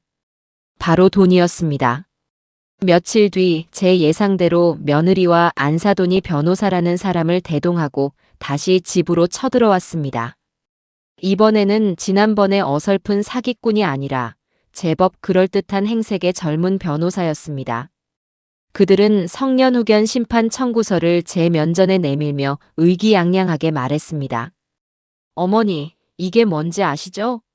이제 곧 법원에서 어머니의 정신 상태를 감정하러 사람이 나올 거예요. 어머니가 지금이라도 저희 말을 들으시면 이런 법적 다툼까지 가지 않고 조용히 끝낼 수 있어요. 재단이고 뭐고 다 저희한테 넘기시고 편안하게 요양원에나 들어가서 여생을 보내세요. 그게 저희가 어머니께 베푸는 마지막 호의예요. 저는 며느리의 말을 묵묵히 들으며 거실 소파 밑에 숨겨진 녹음기가 잘 작동하고 있기를 속으로 바랐습니다. 저는 일부러 더 기운 없고 혼란스러운 노인인 척 연기했습니다. 내가 왜 요양원에 가야 하니? 나는 정신이 멀쩡하다. 제 어눌한 대답에 안사돈이 기다렸다는 듯이 끼어들었습니다. 어머, 사돈. 아직도 본인이 어떤 상태인지 모르시는구나. 지난번 장례식장에서 소금 뿌리고 난리치신 건 기억나세요? 멀쩡한 사람을 사기꾼으로 몰아내쫓은 건요. 그리고 엊그제는 신문에도 나왔다면서요. 알지도 못하는 젊은 애들한테 남편 재산 다 퍼주겠다고. 그게 제정신인 사람이 할 짓이에요? 누가 봐도 사리 분별 못하는 치매 노인네지. 맞아요, 어머니. 요즘 자꾸 깜빡깜빡 하시잖아요. 어제 한 말도 오늘 기억 못 하시고. 저희가 다 어머니를 걱정해서 이러는 거예요. 법원에서 치매 판정받고 강제로 정신병원에 입원하시는 것보다는 저희가 마련해드리는 최고급 요양원에서 편히 지내시는 게 훨씬 낫지 않겠어요? 그들의 목소리는 제 귀가 아니라 녹음기를 향한 것이었습니다. 자신들이 얼마나 저를 걱정하고 있으며 제 상태가 얼마나 심각한지를 법정에서 증명하기 위한 치밀한 연극이었지요. 변호사라는 사람은 옆에서 조용히 고개를 끄덕이며 그들의 말을 수첩에 받아 적는 신용까지 했습니다. 저는 속으로 코웃음을 치며 마지막 결정타를 날리기로 마음먹었습니다. 저는 일부러 남편의 서재에서 가져온 재단 관련 서류를 보는 척하며 중얼거렸습니다. 요양원 그래, 요양원에 가는 것도 나쁘지 않겠구나. 이 서류들 보는 것도 이제 머리가 아파서 힘들어. 이게 다 돈인데 이사장이고 뭐고 다 귀찮아. 제 말에 세 사람의 눈이 동시에 반짝였습니다. 드디어 늙은이가 포기했다고 생각했겠지요. 며느리가 제게 다가와 서류를 빼앗듯이 가져가며 말했습니다. 어머니, 이제라도 정신을 차리셔서 다행이에요. 이런 골치 아픈 건 저희가 다 알아서 할게요.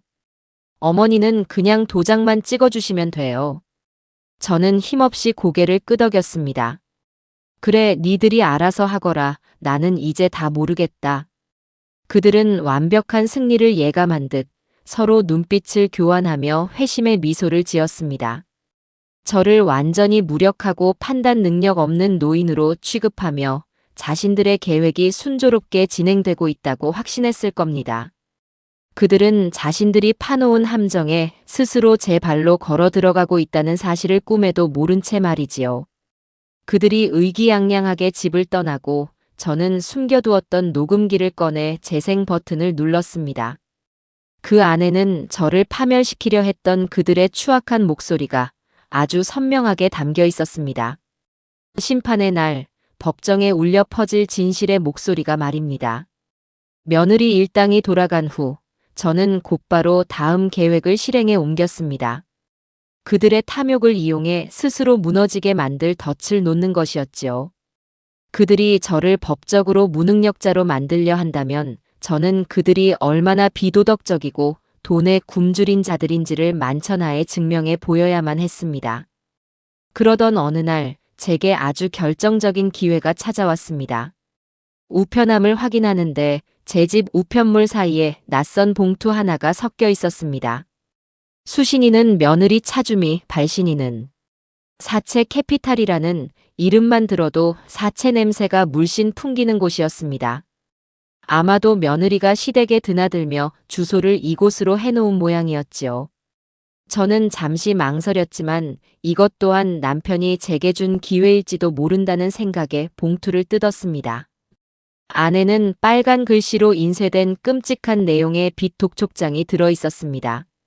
원금과 이자를 합한 금액이 억대를 훌쩍 넘었고 당장 갚지 않으면 법적 조치를 취하겠다는 협박성 문구가 가득했습니다. 저는 그제야 모든 것을 알 수 있었습니다. 며느리와 안사돈이 그토록 조급하게 유산에 집착했던 이유, 수단과 방법을 가리지 않고 저를 무너뜨리려 했던 근본적인 원인이 바로 이 빚 때문이었다는 것을요. 그들은 남편의 유산을 상속받을 것을 미리 예상하고 그 돈을 담보로 사채까지 끌어다 쓴 것이 분명했습니다. 명품 쇼핑, 주식 투자, 그 모든 허영의 대가가 바로 이 독촉장이었던 겁니다. 저는 독촉장을 조심스럽게 복사해두고 원래 봉투에 넣어 다시 우편함에 꽂아두었습니다. 며느리에게는 아무것도 모르는 척 우편물이 잘못 온 것 같으니 찾아가라고만 연락했지요. 이 독촉장은 훗날 법정에서 그들의 탐욕을 증명할 가장 강력한 증거물이 될 터였습니다.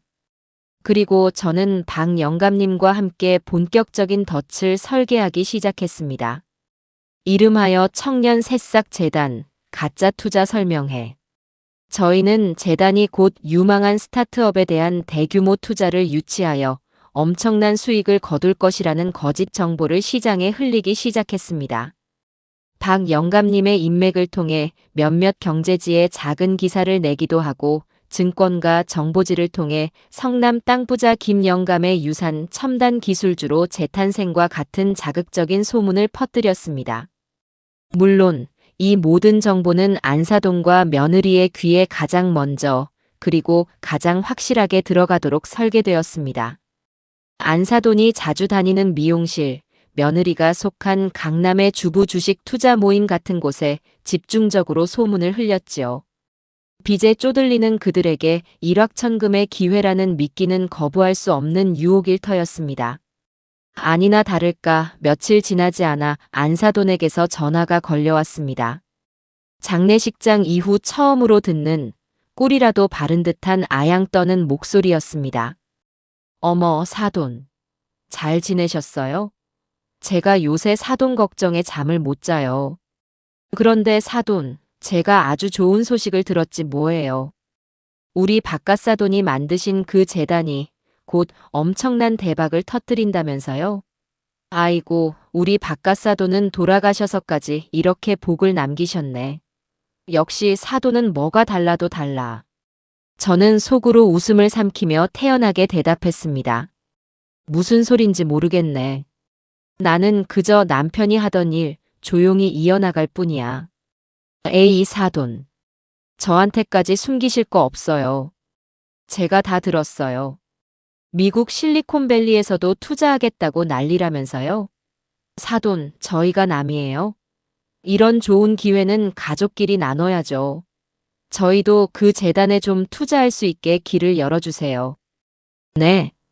저는 못 이기는 척, 글쎄, 그게 아무나 투자할 수 있는 게 아니라서 그래도 자네들이 그렇게까지 원한다면 이번에 비공개로 열리는 투자 설명회에 한번 와보게. 와서 직접 들어보고 판단해. 하고 미끼를 덥석 던져주었습니다. 안사돈은 고마워요, 사돈. 역시 사돈밖에 없어요. 하며 기쁨에 겨워 전화를 끊었습니다. 미끼를 아주 단단히 물었습니다. 투자 설명회 당일. 저희는 일부러 강남의 번듯한 세미나실을 하루 빌렸습니다.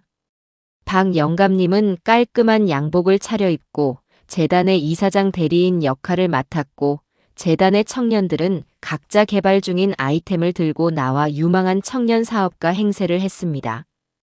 저는 뒤편에 앉아 모든 것을 지켜보는 연약한 미망인 역할을 연기했지요. 설명회가 시작될 무렵 며느리와 안사돈이 한껏 치장한 모습으로 등장했습니다. 마치 자신들이 이 행사의 주인공이라도 되는 것처럼 가장 앞자리에 자리를 잡고 앉더군요. 그들의 눈은 이미 수십억, 수백억의 돈을 손에 쥔 사람처럼 탐욕으로 이글거리고 있었습니다. 박 영감님은 아주 유창한 말솜씨로 재단의 비전과 투자 가치에 대해 설명하기 시작했습니다. 스마트팜을 개발한 박준서 군은 자신의 기술이 어떻게 미래 식량 위기를 해결할 것인지에 대해 열정적으로 발표했고 친환경 포장재를 연구하는 김민지 양은 자신의 제품이 어떻게 전 세계적인 환경 규제 속에서 독점적인 위치를 차지하게 될 것인지에 대해 설명했습니다. 모든 것이 그럴듯했고 실제로도 충분히 가능성 있는 이야기들이었습니다. 설명이 끝나자 며느리가 가장 먼저 손을 들고 질문했습니다. 그 질문은 기술의 가치나 미래의 비전이 아니었습니다. 그래서 수익률이 구체적으로 어떻게 되죠? 지금 1억을 투자하면 1년 뒤에 얼마를 손에 쥘 수 있냐는 말이에요. 아주 노골적이고 천박한 질문이었습니다. 좌중에서 작게 헛웃음이 터져나왔지만 며느리는 아랑곳하지 않았습니다. 박 영감님은 태연하게 대답했습니다. 저희는 최소 10배 이상의 수익률을 예상하고 있습니다. 하지만 투자는 아무나 할 수 있는 것이 아닙니다. 저희는 고 김명철 회장님의 유지를 받들어 사회적 가치를 이해하는 분들에게만 제한적으로 기회를 드리고 있습니다. 그 말에 안사돈이 거들었습니다. 아니, 이사장님 대리인 양반. 우리가 남이에요? 고 김명철 회장님의 유일한 며느리고 하나뿐인 아들의 장모인데 우리만큼 자격 있는 사람이 어디 있어요? 우리한테 우선권을 줘야 하는 거 아니에요? 그때였습니다. 미리 약속된 바람잡이가 손을 들고 외쳤습니다. 그는 박 영감님의 오랜 친구로 일부러 허름한 옷차림을 하고 참석한 사람이었습니다. 저요. 제 전 재산 3억 전부 투자하겠습니다. 제 노후를 이 재단에 걸겠습니다.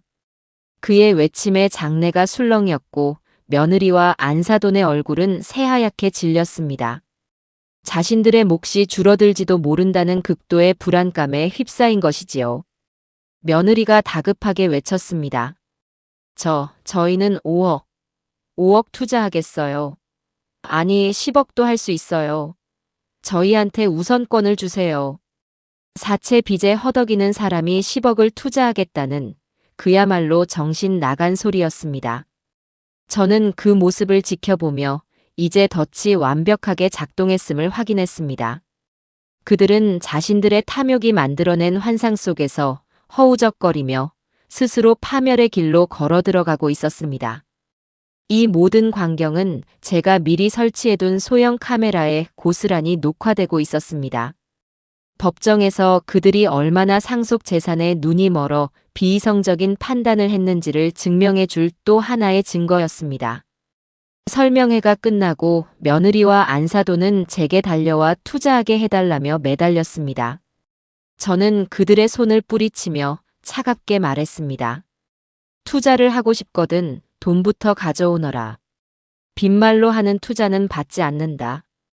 그들은 반드시 돈을 구해오겠다며 눈이 뒤집힌 채 사라졌습니다.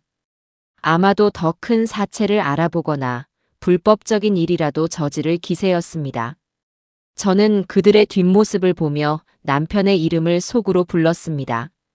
여보, 당신의 이름으로 저 어리석은 자들을 심판할 시간이 이제 머지않았네요.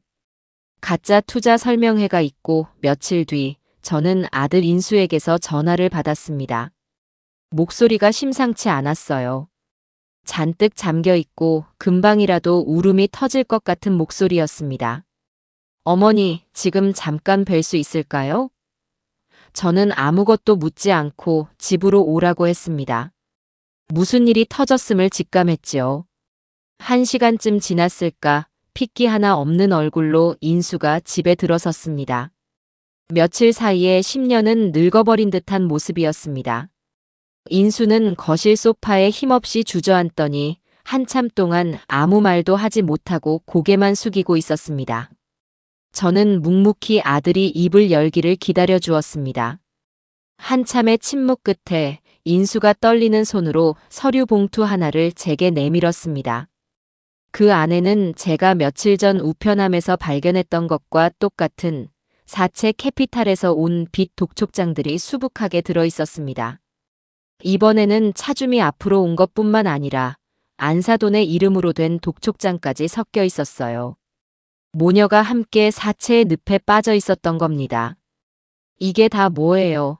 어머니 집사람 서랍을 우연히 열었다가 이걸 발견했어요. 이게 사실이에요? 주미가 장모님이 이런 빚을 지고 있었다는 게. 인수의 목소리는 절망으로 가득 차 있었습니다. 자신이 사랑했던 아내, 그리고 믿었던 장모의 추악한 민낯을 마주한 남자의 처절한 절규였습니다. 저는 조용히 고개를 끄덕였습니다. 나도 얼마 전에 알았다. 네 아내가 왜 그토록 유산에 집착했는지, 왜 나를 정신병자로 만들려고까지 했는지. 다 이 빚 때문이었던 게야. 인수는 괴로운 듯 머리를 감싸 쥐었습니다. 어떻게 저한테 이럴 수가 있어요. 제가 그것도 모르고 어머니를 의심하고 주미 편을 들고. 저는 정말 바보 같은 놈입니다. 아버지께 그리고 어머니께 너무나 큰 죄를 지었습니다. 결국 인수는 어린아이처럼 흐느끼기 시작했습니다. 아버지를 잃은 슬픔, 아내에 대한 배신감, 그리고 어머니에 대한 죄책감이 한꺼번에 터져 나온 것이겠지요. 저는 그런 아들의 등을 말없이 토닥여 주었습니다. 지금 아들에게 필요한 것은 질책이 아니라 따뜻한 위로와 용서라는 것을 알고 있었으니까요. 한참을 울던 인수가 고개를 들었습니다. 눈물로 얼룩진 얼굴이었지만 그 눈빛에는 이전에는 볼 수 없었던 단단한 결심이 서려 있었습니다. 어머니, 이제 제가 어떻게 해야 할까요? 저 더 이상 주미 얼굴을 볼 자신이 없어요. 하지만 이대로 모든 걸 외면할 수도 없습니다. 제 아내이고 제 아이의 엄마니까요. 그리고 무엇보다 아버지의 명예를, 어머니의 인생을 이렇게 망가지도록 내버려 둘 수는 없습니다. 저는 그런 아들의 손을 따뜻하게 잡아주었습니다. 인수야, 지금이라도 진실을 알게 되었으니 다행이다. 네 아버지가 하늘에서 보고 계실 게다. 네가 올바른 길을 선택하기를, 그리고 더 이상 불의에 눈 감지 않기를 바라고 계실 거야. 저는 인수에게 모든 것을 털어놓았습니다. 남편이 평생을 바쳐 청년 새싹 재단을 일궈온 이야기, 그리고 며느리와 안사돈의 탐욕에 맞서기 위해 제가 어떤 준비를 해왔는지, 가짜 투자 설명회를 열어 그들의 탐욕을 증거로 남겨둔 이야기까지. 모든 이야기를 들은 인수는 충격과 감탄이 뒤섞인 표정으로 저를 바라보았습니다. 어머니 혼자서 이 모든 일을 어떻게?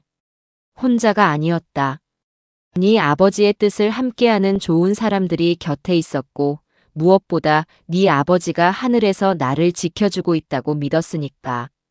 그리고 이제는 너도 내 곁에 함께 서주지 않겠니?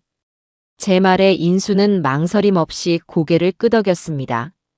네, 어머니. 이제 제가 어머니의 창과 방패가 되겠습니다. 주미와 장모님의 거짓과 탐욕에 맞서 어머니와 아버지의 진실을 제가 지켜내겠습니다. 저에게 기회를 주세요, 어머니.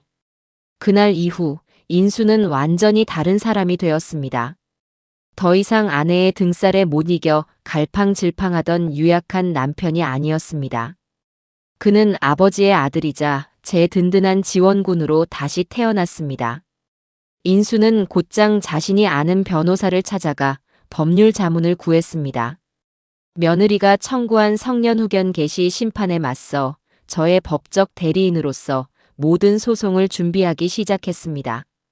또한 인수는 청년 새싹 재단의 일에도 적극적으로 참여하기 시작했습니다. 낮에는 회사에서 일하고 밤에는 지하 작업실로 와서 청년들의 사업 계획서를 함께 검토해주고 자신의 경험을 바탕으로 현실적인 조언을 아끼지 않았습니다. 처음에는 서먹해하던 청년들도 아버지의 선한 의지를 그대로 빼닮은 인수의 진심에 점차 마음을 열기 시작했습니다. 인수는 그 과정에서 자신이 그토록 하찮게 여겼던 아버지의 고물상이 실은 얼마나 위대한 꿈의 공장이었는지를 온몸으로 깨닫게 되었습니다. 어느 날 밤 늦게까지 청년들과 회의를 하고 있던 인수와 단둘이 남게 되었습니다. 인수는 먼지 쌓인 작업대 의자에 앉아 남편이 생전에 쓰던 낡은 공구를 만지작거리며 말했습니다. 어머니, 저는 아버지가 평생 돈만 아는 재미없는 분이라고 생각했어요. 가족 여행 한번 제대로 간 적 없고 늘 낡은 옷만 입으셨으니까요. 그런데 이제야 알겠어요. 아버지는 돈을 아낀 게 아니라 돈을 쓰는 방법을 아셨던 거였어요. 자신을 위해서는 단 한 푼도 쓰지 않으셨지만 더 가치 있는 곳을 위해서는 모든 걸 내어주셨던 거죠. 저는 그런 아버지의 발끝에도 미치지 못하는 부끄러운 아들이었습니다. 저는 그런 아들의 어깨를 감싸 안았습니다. 아니다, 인수야. 너는 네 아버지의 가장 큰 자랑이었어. 지금이라도 아버지의 마음을 알게 되었으니 하늘에 계신 네 아버지도 기뻐하실 게다. 이제부터 네가 아버지의 꿈을 이어나가면 되는 거야. 너는 혼자가 아니잖니. 여기 있는 이 젊은이들과 그리고 이 엄마가 함께 할 테니까. 우리는 한 팀이 되었습니다. 남편의 유산을 지키고 그의 고귀한 뜻을 이어나가기 위한 가장 강력한 팀이었습니다. 며느리와 안사돈이 파놓은 함정과 거짓의 성벽 앞에서 우리는 진실이라는 가장 날카로운 창을 들고 결전의 날을 기다리고 있었습니다. 법원의 심판 기일이 코앞으로 다가오고 있었습니다. 결전의 날이 밝았습니다. 가정법원으로 향하는 차 안, 제 옆에 앉은 아들 인수는 굳은 얼굴로 운전대만 바라보고 있었습니다. 며칠 밤을 제대로 자지 못한 듯 눈가가 퀭했지만 그 눈빛만큼은 강철처럼 단단해 보였습니다. 저 역시 마찬가지였습니다. 떨리지 않았다면 거짓말이겠지요. 하지만 그 떨림은 두려움이 아닌 오랫동안 기다려온 전투를 앞둔 전사의 떨림이었습니다. 남편의 명예와 제 남은 인생, 그리고 저를 믿어주는 수많은 사람들의 미래가 이날의 재판에 달려 있었습니다. 법원의 복도는 차가운 대리석만큼이나 싸늘한 공기가 감돌았습니다. 잠시 후 재판정 반대편 복도에서 며느리 주미와 안사돈, 그리고 그들의 변호사가 모습을 드러냈습니다. 한껏 도끼가 오른 며느리의 눈과 마주쳤지만 저는 피하지 않고 똑바로 응시해 주었습니다. 그 눈빛은 오늘 당신을 끝장내 버리겠다는 살기로 가득 차 있었지만 저는 오히려 그 안에서 벼랑 끝에 몰린 자의 절박한 공포를 읽을 수 있었습니다. 드디어 재판이 시작되었습니다. 좁고 답답한 법정 안, 저는 피고인 아닌 피고인석에, 인수는 제 법정 대리인이자 변호인 보조 자격으로 제 옆에 앉았습니다. 먼저 며느리 측 변호사가 일어나 준비해온 서류들을 제출하며 청구 이유를 설명하기 시작했습니다. 목소리는 아주 유창했고 논리는 정연해 보였습니다. 존경하는 재판장님, 신청인 차주민은 사건 본인, 즉 시어머니이신 김홍자 여사에 대한 성년후견 개시 심판을 청구합니다. 사건 본인은 한 달 전 남편을 잃은 큰 충격으로 인해 정신적 제약이 발생, 현재 정상적인 사무처리 능력이 지속적으로 결여된 상태에 있습니다. 그 증거로 변호사는 첫 번째 증거로 장례식장에서의 소금 사건을 언급했습니다. 조문 온 사돈에게 난데없이 소금을 뿌리며 행패를 부린 것은 감정 조절 능력이 현저히 떨어진 전형적인 노인성 선망 증세의 발현이라는 것이었습니다. 그 다음으로는 제가 청년 새싹 재단에 빠져 평생 모은 재산을 낯선 젊은이들에게 탕진하려 한다는 점을 들었습니다. 이것은 현실과 이상을 구분하지 못하는 과대망상과 비정상적인 재산 처분 행위라고 주장했지요. 그들의 주장은 교묘하게 사실을 비틀어 저를 판단력이 흐리고 위험한 노인으로 완벽하게 포장하고 있었습니다. 심지어 그들은 증인까지 내세웠습니다. 우리 아파트 경비 아저씨였습니다. 며느리 측 변호사의 질문에 경비 아저씨는 제가 며칠 전부터 밤늦게 혼자 아파트 주변을 배회하거나 혼잣말을 하는 것을 여러 번 목격했다고 증언했습니다. 물론 그것은 재판을 준비하며 밤늦게까지 자료를 검토하고 머릿속으로 변론을 연습했던 저의 모습을 악의적으로 왜곡한 것이었습니다. 며느리가 미리 돈을 쥐어주고 매수한 것이 틀림없었지요. 상황은 점점 저에게 불리하게 돌아가는 듯 보였습니다. 재판장의 표정도 심각하게 굳어져 갔고 며느리와 안사돈의 입가에는 옅은 미소가 번졌습니다. 드디어 저희 측 반론의 시간이 되었습니다. 인수가 자리에서 일어나 침착하지만 단호한 목소리로 입을 열었습니다. 존경하는 재판장님, 지금부터 상대 측의 주장이 얼마나 악의적인 거짓과 탐욕으로 가득 차 있는지를 증명하겠습니다. 인수는 먼저 장례식장에서 제가 왜 소금을 뿌릴 수밖에 없었는지를 설명했습니다. 남편을 잃은 슬픔에 잠긴 사람 앞에서 호상이다. 재산이 부럽다는 망언을 한 안사돈의 비인간적인 행태를 폭로한 것입니다. 재판장님이라면 평생을 함께한 반려자의 죽음 앞에서 돈 타령을 하는 사람에게 소금이 아니라 그보다 더한 것을 뿌리고 싶지 않으셨겠습니까? 인수의 말에 방청석에서 작게 웅성거림이 일었습니다. 그리고 다음, 인수는 재판정의 모든 스피커를 통해 음성 파일 하나를 재생했습니다. 제 집 거실에서 녹음했던 며느리와 안사돈의 목소리였습니다. 어머니, 요즘 자꾸 깜빡깜빡 하시잖아요. 어제 한 말도 오늘 기억 못하시고 누가 봐도 사리 분별 못하는 치매 노인네지. 법원에서 치매 판정받고 강제로 정신병원에 입원하시는 것보다는 저희가 마련해드리는 최고급 요양원에서 편히 지내시는 게 훨씬 낫지 않겠어요? 자신들의 목소리가 법정 가득 울려 퍼지자 며느리와 안사돈의 얼굴은 새하얗게 질려버렸습니다. 자신들이 저를 걱정해서가 아니라 처음부터 치매 환자로 몰아 강제로 재산을 빼앗으려 했다는 명백한 증거 앞에 그들의 변호사마저 당황한 기색이 역력했습니다. 재판장의 미간은 깊게 찌푸려졌습니다. 하지만 이것은 시작에 불과했습니다. 인수는 다음 증거로 며느리와 안사돈의 이름으로 발행된 수억 원대의 사채 빚 독촉장을 증거물로 제출했습니다. 재판장님, 이것이 신청인 차주미와 그 모친이 이 사건을 일으킨 진짜 이유입니다. 그들은 고인이 된 제 아버지의 유산을 미리 당겼을 생각으로 감당할 수 없는 빚을 졌고 그 빚을 갚기 위해 제 어머니를 법적으로 무능력자로 만들어 재산을 가로채려 한 것입니다. 이것은 어머니에 대한 걱정이 아니라 돈에 눈이 먼 자들이 벌인 파렴치한 범죄 행위입니다. 법정은 이제 완전히 저희 쪽 분위기로 넘어왔습니다.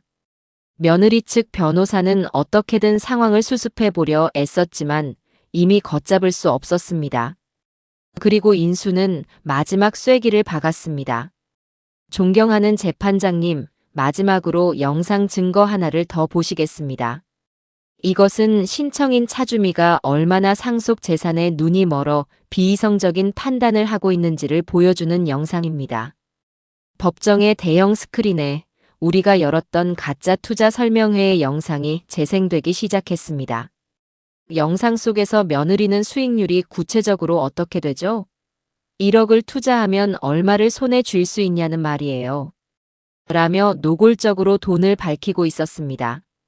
그리고 영상의 클라이맥스, 바람잡이의 외침에 눈이 뒤집혀 저희는 5억 투자하겠어요.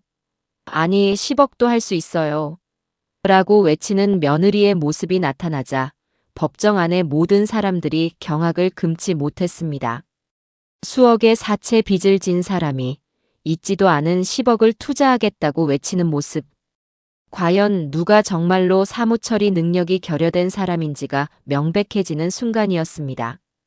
영상 재생이 끝나고 법정은 무거운 침묵에 휩싸였습니다. 며느리와 안사돈은 이제 고개조차 들지 못하고 덜덜 떨고만 있었습니다. 모든 것이 끝났습니다. 재판장은 잠시 눈을 감고 생각에 잠기더니 이윽고 무겁게 입을 열었습니다. 그의 목소리는 서리발처럼 차가웠습니다. 신청인 차주미의 성년후견 개시 심판 청구를 기각한다. 결과는 예상대로였습니다. 하지만 재판장의 판결은 거기서 끝나지 않았습니다. 또한 재판부는 신청인과 그 모친이 상속 재산을 편취할 목적으로 고령의 피신청인을 기망하고 법정에서 위증을 교사하는 등 사법 질서를 심각하게 교란한 행위에 대해 깊은 유감을 표한다. 이는 단순한 가족 간의 다툼을 넘어 인간의 존엄성과 사회적 윤리를 훼손한 중대한 사건이다. 본 재판부는 이 사건을 검찰의 직권으로 통보하여 사기 미수 및 무고 혐의에 대한 수사를 의뢰하는 바이다. 검찰 수사라는 말에 며느리는 재판장님 하며 비명을 질렀지만 재판장은 차갑게 말을 이었습니다. 이상 판결을 마친다. 그리고 법봉을 내리쳤습니다. 탕, 탕, 탕. 그 소리는 저 어리석은 모녀의 탐욕에 대한 사망 선고처럼 법정 안을 서늘하게 울렸습니다. 모든 것이 끝났습니다. 며느리와 안사돈은 법정 경위들에게 이끌려 망연자실한 표정으로 끌려나가다시피 했습니다. 그들의 등 뒤로 방청석에 앉아있던 재단 청년들의 경멸 어린 시선과 다른 사람들의 수군거림이 비수처럼 꽂혔습니다. 완벽한 승리이자 처절한 심판이었습니다. 저는 제 옆에 서 있는 아들 인수의 손을 힘껏 잡았습니다. 인수의 눈에는 뜨거운 눈물이 흐르고 있었습니다. 그것은 승리의 눈물이자 길고 길었던 악연을 끊어내는 참회의 눈물이었습니다. 법정에서의 폭풍 같은 시간이 지나고 세상은 다시 고요해졌습니다. 집으로 돌아오는 차 안에서 아들 인수와 저는 한마디도 하지 않았습니다. 승리의 기쁨보다는 처절했던 싸움의 상흔이 더 깊게 느껴졌기 때문일 겁니다. 가족이라는 이름 아래 벌어진 추악한 민낯을 고스란히 마주해야 했던 시간들. 그 시간을 건너오느라 저도 그리고 제 아들도 너무나 많은 에너지를 쏟아부어야만 했습니다. 집에 도착하자마자 저는 남편의 영정사진 앞에 소주 한 잔을 올렸습니다. 여보, 이제 다 끝났어. 편히 쉬어요. 그 말을 내뱉는 순간 참고 있던 눈물이 왈칵 쏟아졌습니다. 길고 길었던 싸움의 끝을 비로소 실감하는 순간이었습니다. 그날 이후 며느리와 안사도는 검찰 조사를 받게 되었습니다. 모든 증거가 명백했기에 그들은 결국 사기 미수와 무고 혐의로 기소되어 법의 심판을 기다리는 신세가 되었습니다. 인수는 제게 이혼 서류를 내밀었습니다. 더 이상 차주미라는 여자와 부부의 연을 이어갈 수 없다는 것이었습니다. 저는 아들의 결정을 말없이 존중해 주었습니다.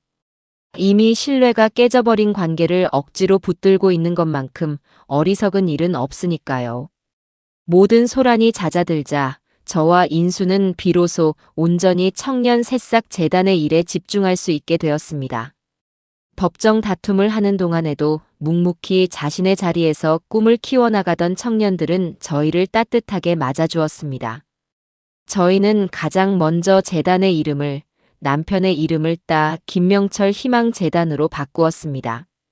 그리고 남편이 그랬던 것처럼 매일 지하 작업실로 출근하며 청년들의 든든한 버팀목이 되어주기 위해 노력했습니다.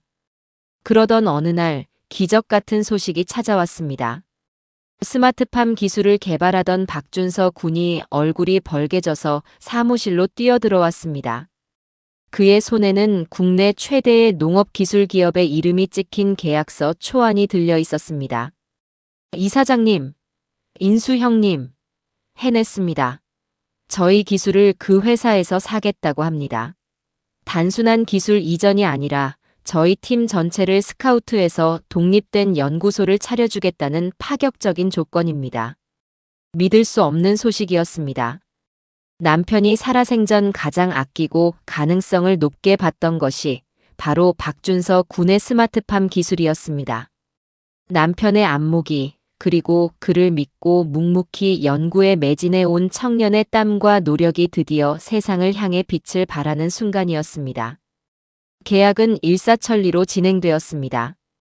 저희 재단은 기술 지분 매각을 통해 상상도 할 수 없었던 거액의 자금을 확보하게 되었습니다. 그 돈은 며느리와 안사돈이 그토록 탐냈던 남편의 전 재산을 합친 것보다도 훨씬 큰 액수였습니다. 남편의 유산은 땅과 건물이 아니라 바로 사람이었고 가능성이었습니다. 그 유산이 이제 스스로의 힘으로 열매를 맺고 더 큰 부가가치를 창출해낸 것입니다. 저희는 이 자금을 바탕으로 재단의 규모를 더욱 키워 더 많은 청년들의 꿈을 지원할 수 있게 되었습니다. 지하의 낡은 작업실은 이제 번듯한 지상 건물로 이전할 준비를 하고 있었습니다. 모든 것이 제자리를 찾아가던 어느 비 오는 날 오후였습니다. 재단 사무실에 초라한 행색의 여자가 찾아왔습니다. 비에 흠뻑 젖은 채 고개도 들지 못하고 문 앞에 서 있는 사람은 다름 아닌 며느리, 주미였습니다. 화려했던 명품 옷과 가방은 온데간데 없고 낡고 해진 옷차림에 핏기 없는 얼굴. 교도소에 수감된 엄마와 이혼, 그리고 사채업자들의 빚 독촉에 시달리며 완전히 망가져버린 모습이었습니다. 주민은 제 앞에 오더니 아무 말 없이 무릎을 꿇었습니다. 그리고 바닥에 이마를 찌으며 통곡하기 시작했습니다. 어머니, 제가 잘못했어요. 죽을 죄를 지었습니다. 제발 한 번만 용서해 주세요. 이대로는 정말 죽을 것 같아요. 저는 그 모습을 가만히 내려다보았습니다. 분노도 연민도 느껴지지 않았습니다. 그저 텅 빈 것 같은 기분이었습니다. 한참을 울던 주미가 제게 매달렸습니다. 어머니, 이제 재단에 돈도 많으시잖아요. 제 빚만이라도 좀 갚아주세요. 그러면 평생 어머니 발 닦개로라도 살게요, 제발. 결국 마지막 순간까지도 주미의 본질은 변하지 않았던 겁니다. 용서를 구하는 목적은 진정한 참회가 아니라 돈 때문이었습니다. 저는 깊은 한숨을 내쉬고 자리에서 일어났습니다. 그리고 주미에게 단호하게 말했습니다. 일어나거라. 내 앞에서 더 이상 눈물 보이지 마라. 네 눈물은 조금도 내 마음을 움직이지 못한다. 제 차가운 말에 주미의 울음소리가 멎었습니다. 저는 주미에게 두 가지 선택지를 주었습니다. 이것이 제가 그 아이에게 베푸는 마지막 아량이었습니다. 선택은 네가 하거라. 첫 번째, 인수와 완전히 이혼하고 내 손주 양육권까지 모두 포기하고 떠나라. 그러면 네가 진 빚은 내가 깨끗하게 해결해 주겠다. 너는 그 돈으로 새 인생을 살면 된다. 다시는 우리 앞에 나타나지 않는다는 조건으로. 주미의 눈이 순간 흔들렸습니다. 빚을 청산하고 새 인생을 살 수 있다는 달콤한 유혹이었겠지요. 두 번째 선택지는 이혼은 하되 아이의 엄마로서 최소한의 도리는 다하며 사는 것이다. 네가 진 빚 단 한 푼도 갚아주지 않겠다. 대신 내가 우리 재단과 연계된 식당에 일자리를 하나 알아봐 주마. 거기서 땀 흘려 일해서 10년이 걸리든 20년이 걸리든 네 힘으로 그 빚을 모두 갚아나가라. 그리고 네가 번 돈으로 한 달에 한 번이라도 네 아들에게 떳떳하게 장난감 하나 사줄 수 있는 엄마가 되어라. 주미는 제 제안에 아무 말도 하지 못했습니다. 쉽고 편한 길과 어렵고 고통스러운 길. 저는 그 아이에게 마지막으로 스스로의 인생을 선택할 기회를 준 것입니다. 일주일의 시간을 주겠다. 잘 생각해보고 결정하거라. 하지만 명심해. 어떤 길을 선택하든 다시는 예전처럼 살 수는 없을 것이다.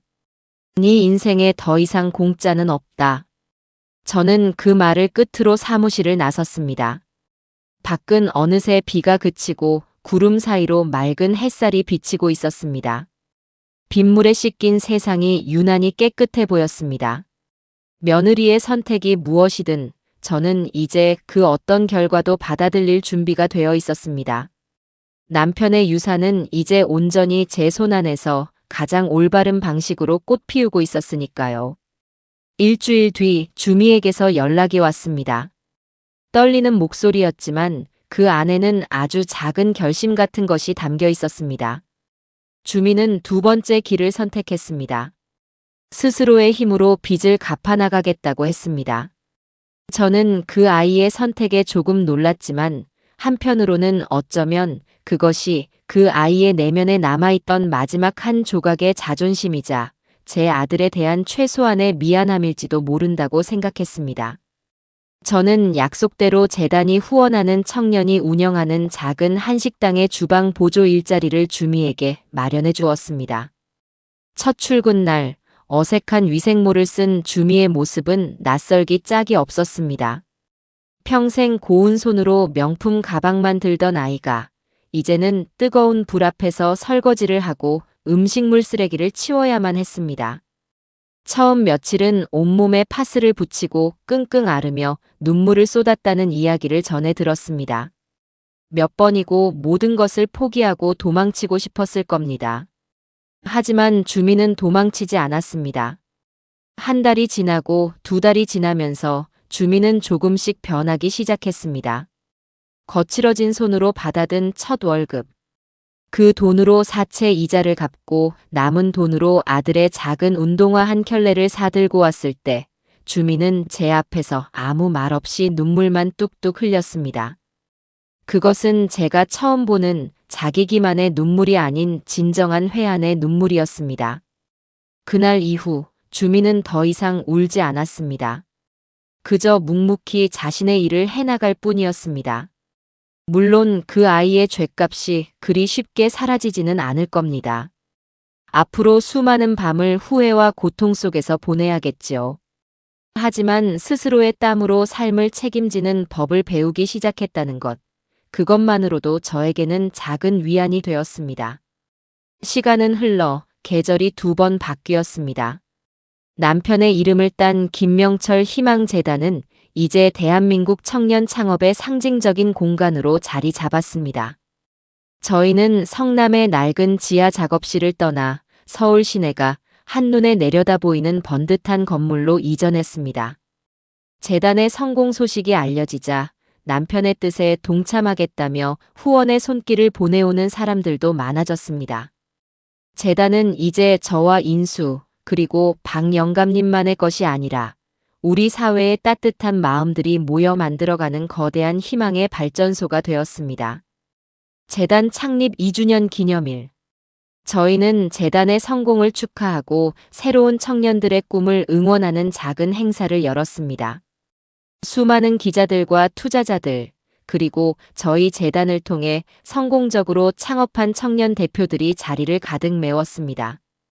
저는 그 자리의 주인공으로 재단의 이사장으로서 마이크 앞에 섰습니다. 화려한 조명 아래 수많은 사람들의 박수를 받으며 저는 담담하게 준비한 연설을 시작했습니다. 제 남편, 김명철 회장은 평생을 구두쇠처럼 살았습니다. 저는 그런 남편을 가끔 원망하기도 했습니다. 하지만 남편은 돈을 아낀 것이 아니라 돈보다 더 소중한 가치를 지키고 있었던 것이었습니다. 그는 이 땅의 수많은 아들, 딸들의 꿈에 투자했습니다. 당장의 이익이 아닌 사람의 가능성에 자신의 모든 것을 걸었습니다. 오늘 이 자리에 그 투자의 결과물들이 이렇게나 눈부시게 빛나고 있습니다. 저는 앞으로도 남편의 가장 자랑스러운 동업자로서 이 땅의 청년들이 마음껏 실패하고 다시 일어설 수 있는 든든한 울타리가 되어주고자 합니다. 하늘에 있는 제 남편도 오늘 이 자리를 보며 분명 기뻐하고 있을 겁니다. 연설을 마치자 우레와 같은 박수 소리가 터져 나왔습니다. 저는 제 옆에서 환하게 웃고 있는 아들 인수의 손을 잡았습니다. 어느새 인수는 재단의 부이사장으로서 저보다도 더 능숙하게 재단을 이끌어가는 든든한 후계자가 되어 있었습니다. 객석 한쪽에서는 재단의 청년들이, 그리고 그 뒤편에서는 행사를 돕기 위해 찾아온 주미가 제 아들과 함께 조용히 박수를 치고 있었습니다. 우리의 상처는 아직 완전히 아물지 않았지만 이렇게 같은 곳을 바라보며 서로를 응원할 수 있게 된 것만으로도 충분했습니다. 따스한 봄날이었습니다. 저는 오랜만에 혼자 텃밭에 나갔습니다. 남편이 그토록 좋아하던 상추가 겨우내 언 땅을 뚫고 파릇파릇하게 돋아나고 있었습니다. 저는 바구니 가득 상추를 뜯었습니다. 잠시 후 인수가 제 손주, 그러니까 주미의 아들의 손을 잡고 텃밭으로 걸어왔습니다. 훌쩍 자란 아이는 제게 달려와 안기며 할머니, 상추 진짜 맛있겠다 하고 재롱을 부렸습니다. 우리는 집으로 돌아와 마루에 다 함께 둘러앉았습니다. 저는 갓 지은 따뜻한 밥에 고기를 굽고 된장찌개를 끓여 남편이 좋아하던 상추쌈 한 상을 차렸습니다. 남편의 빈자리는 여전했지만 그 빈자리는 이제 슬픔이 아닌 따뜻한 그리움과 감사함으로 채워져 있었습니다. 저는 남편의 영정사진 앞에 가장 먹음직스러운 상추쌈 하나를 올렸습니다. 여보, 보고 있어요? 당신이 남긴 유산 아주 잘 자라고 있어요. 당신의 아들 인수도 당신을 쏙 빼닮은 멋진 어른이 되었네. 그리고 당신이 뿌린 씨앗들이 이제는 온 세상을 푸르게 덮을 만큼 커다란 숲을 이루었어. 당신이 그랬던 것처럼 나도 이제 저 젊은이들의 봄을 지켜주는 사람이 되려고 해. 그러니 하늘에서 걱정하지 말고 편히 쉬어요. 고맙고 사랑해요. 당신의 영원한 동업자 김홍자가. 마음속으로 남편에게 보내는 편지를 띄우며 저는 창밖으로 펼쳐진 눈부신 봄 풍경을 바라보았습니다. 길고 추웠던 겨울이 지나고 제 인생에도 마침내 따스한 봄날이 다시 찾아오고 있습니다.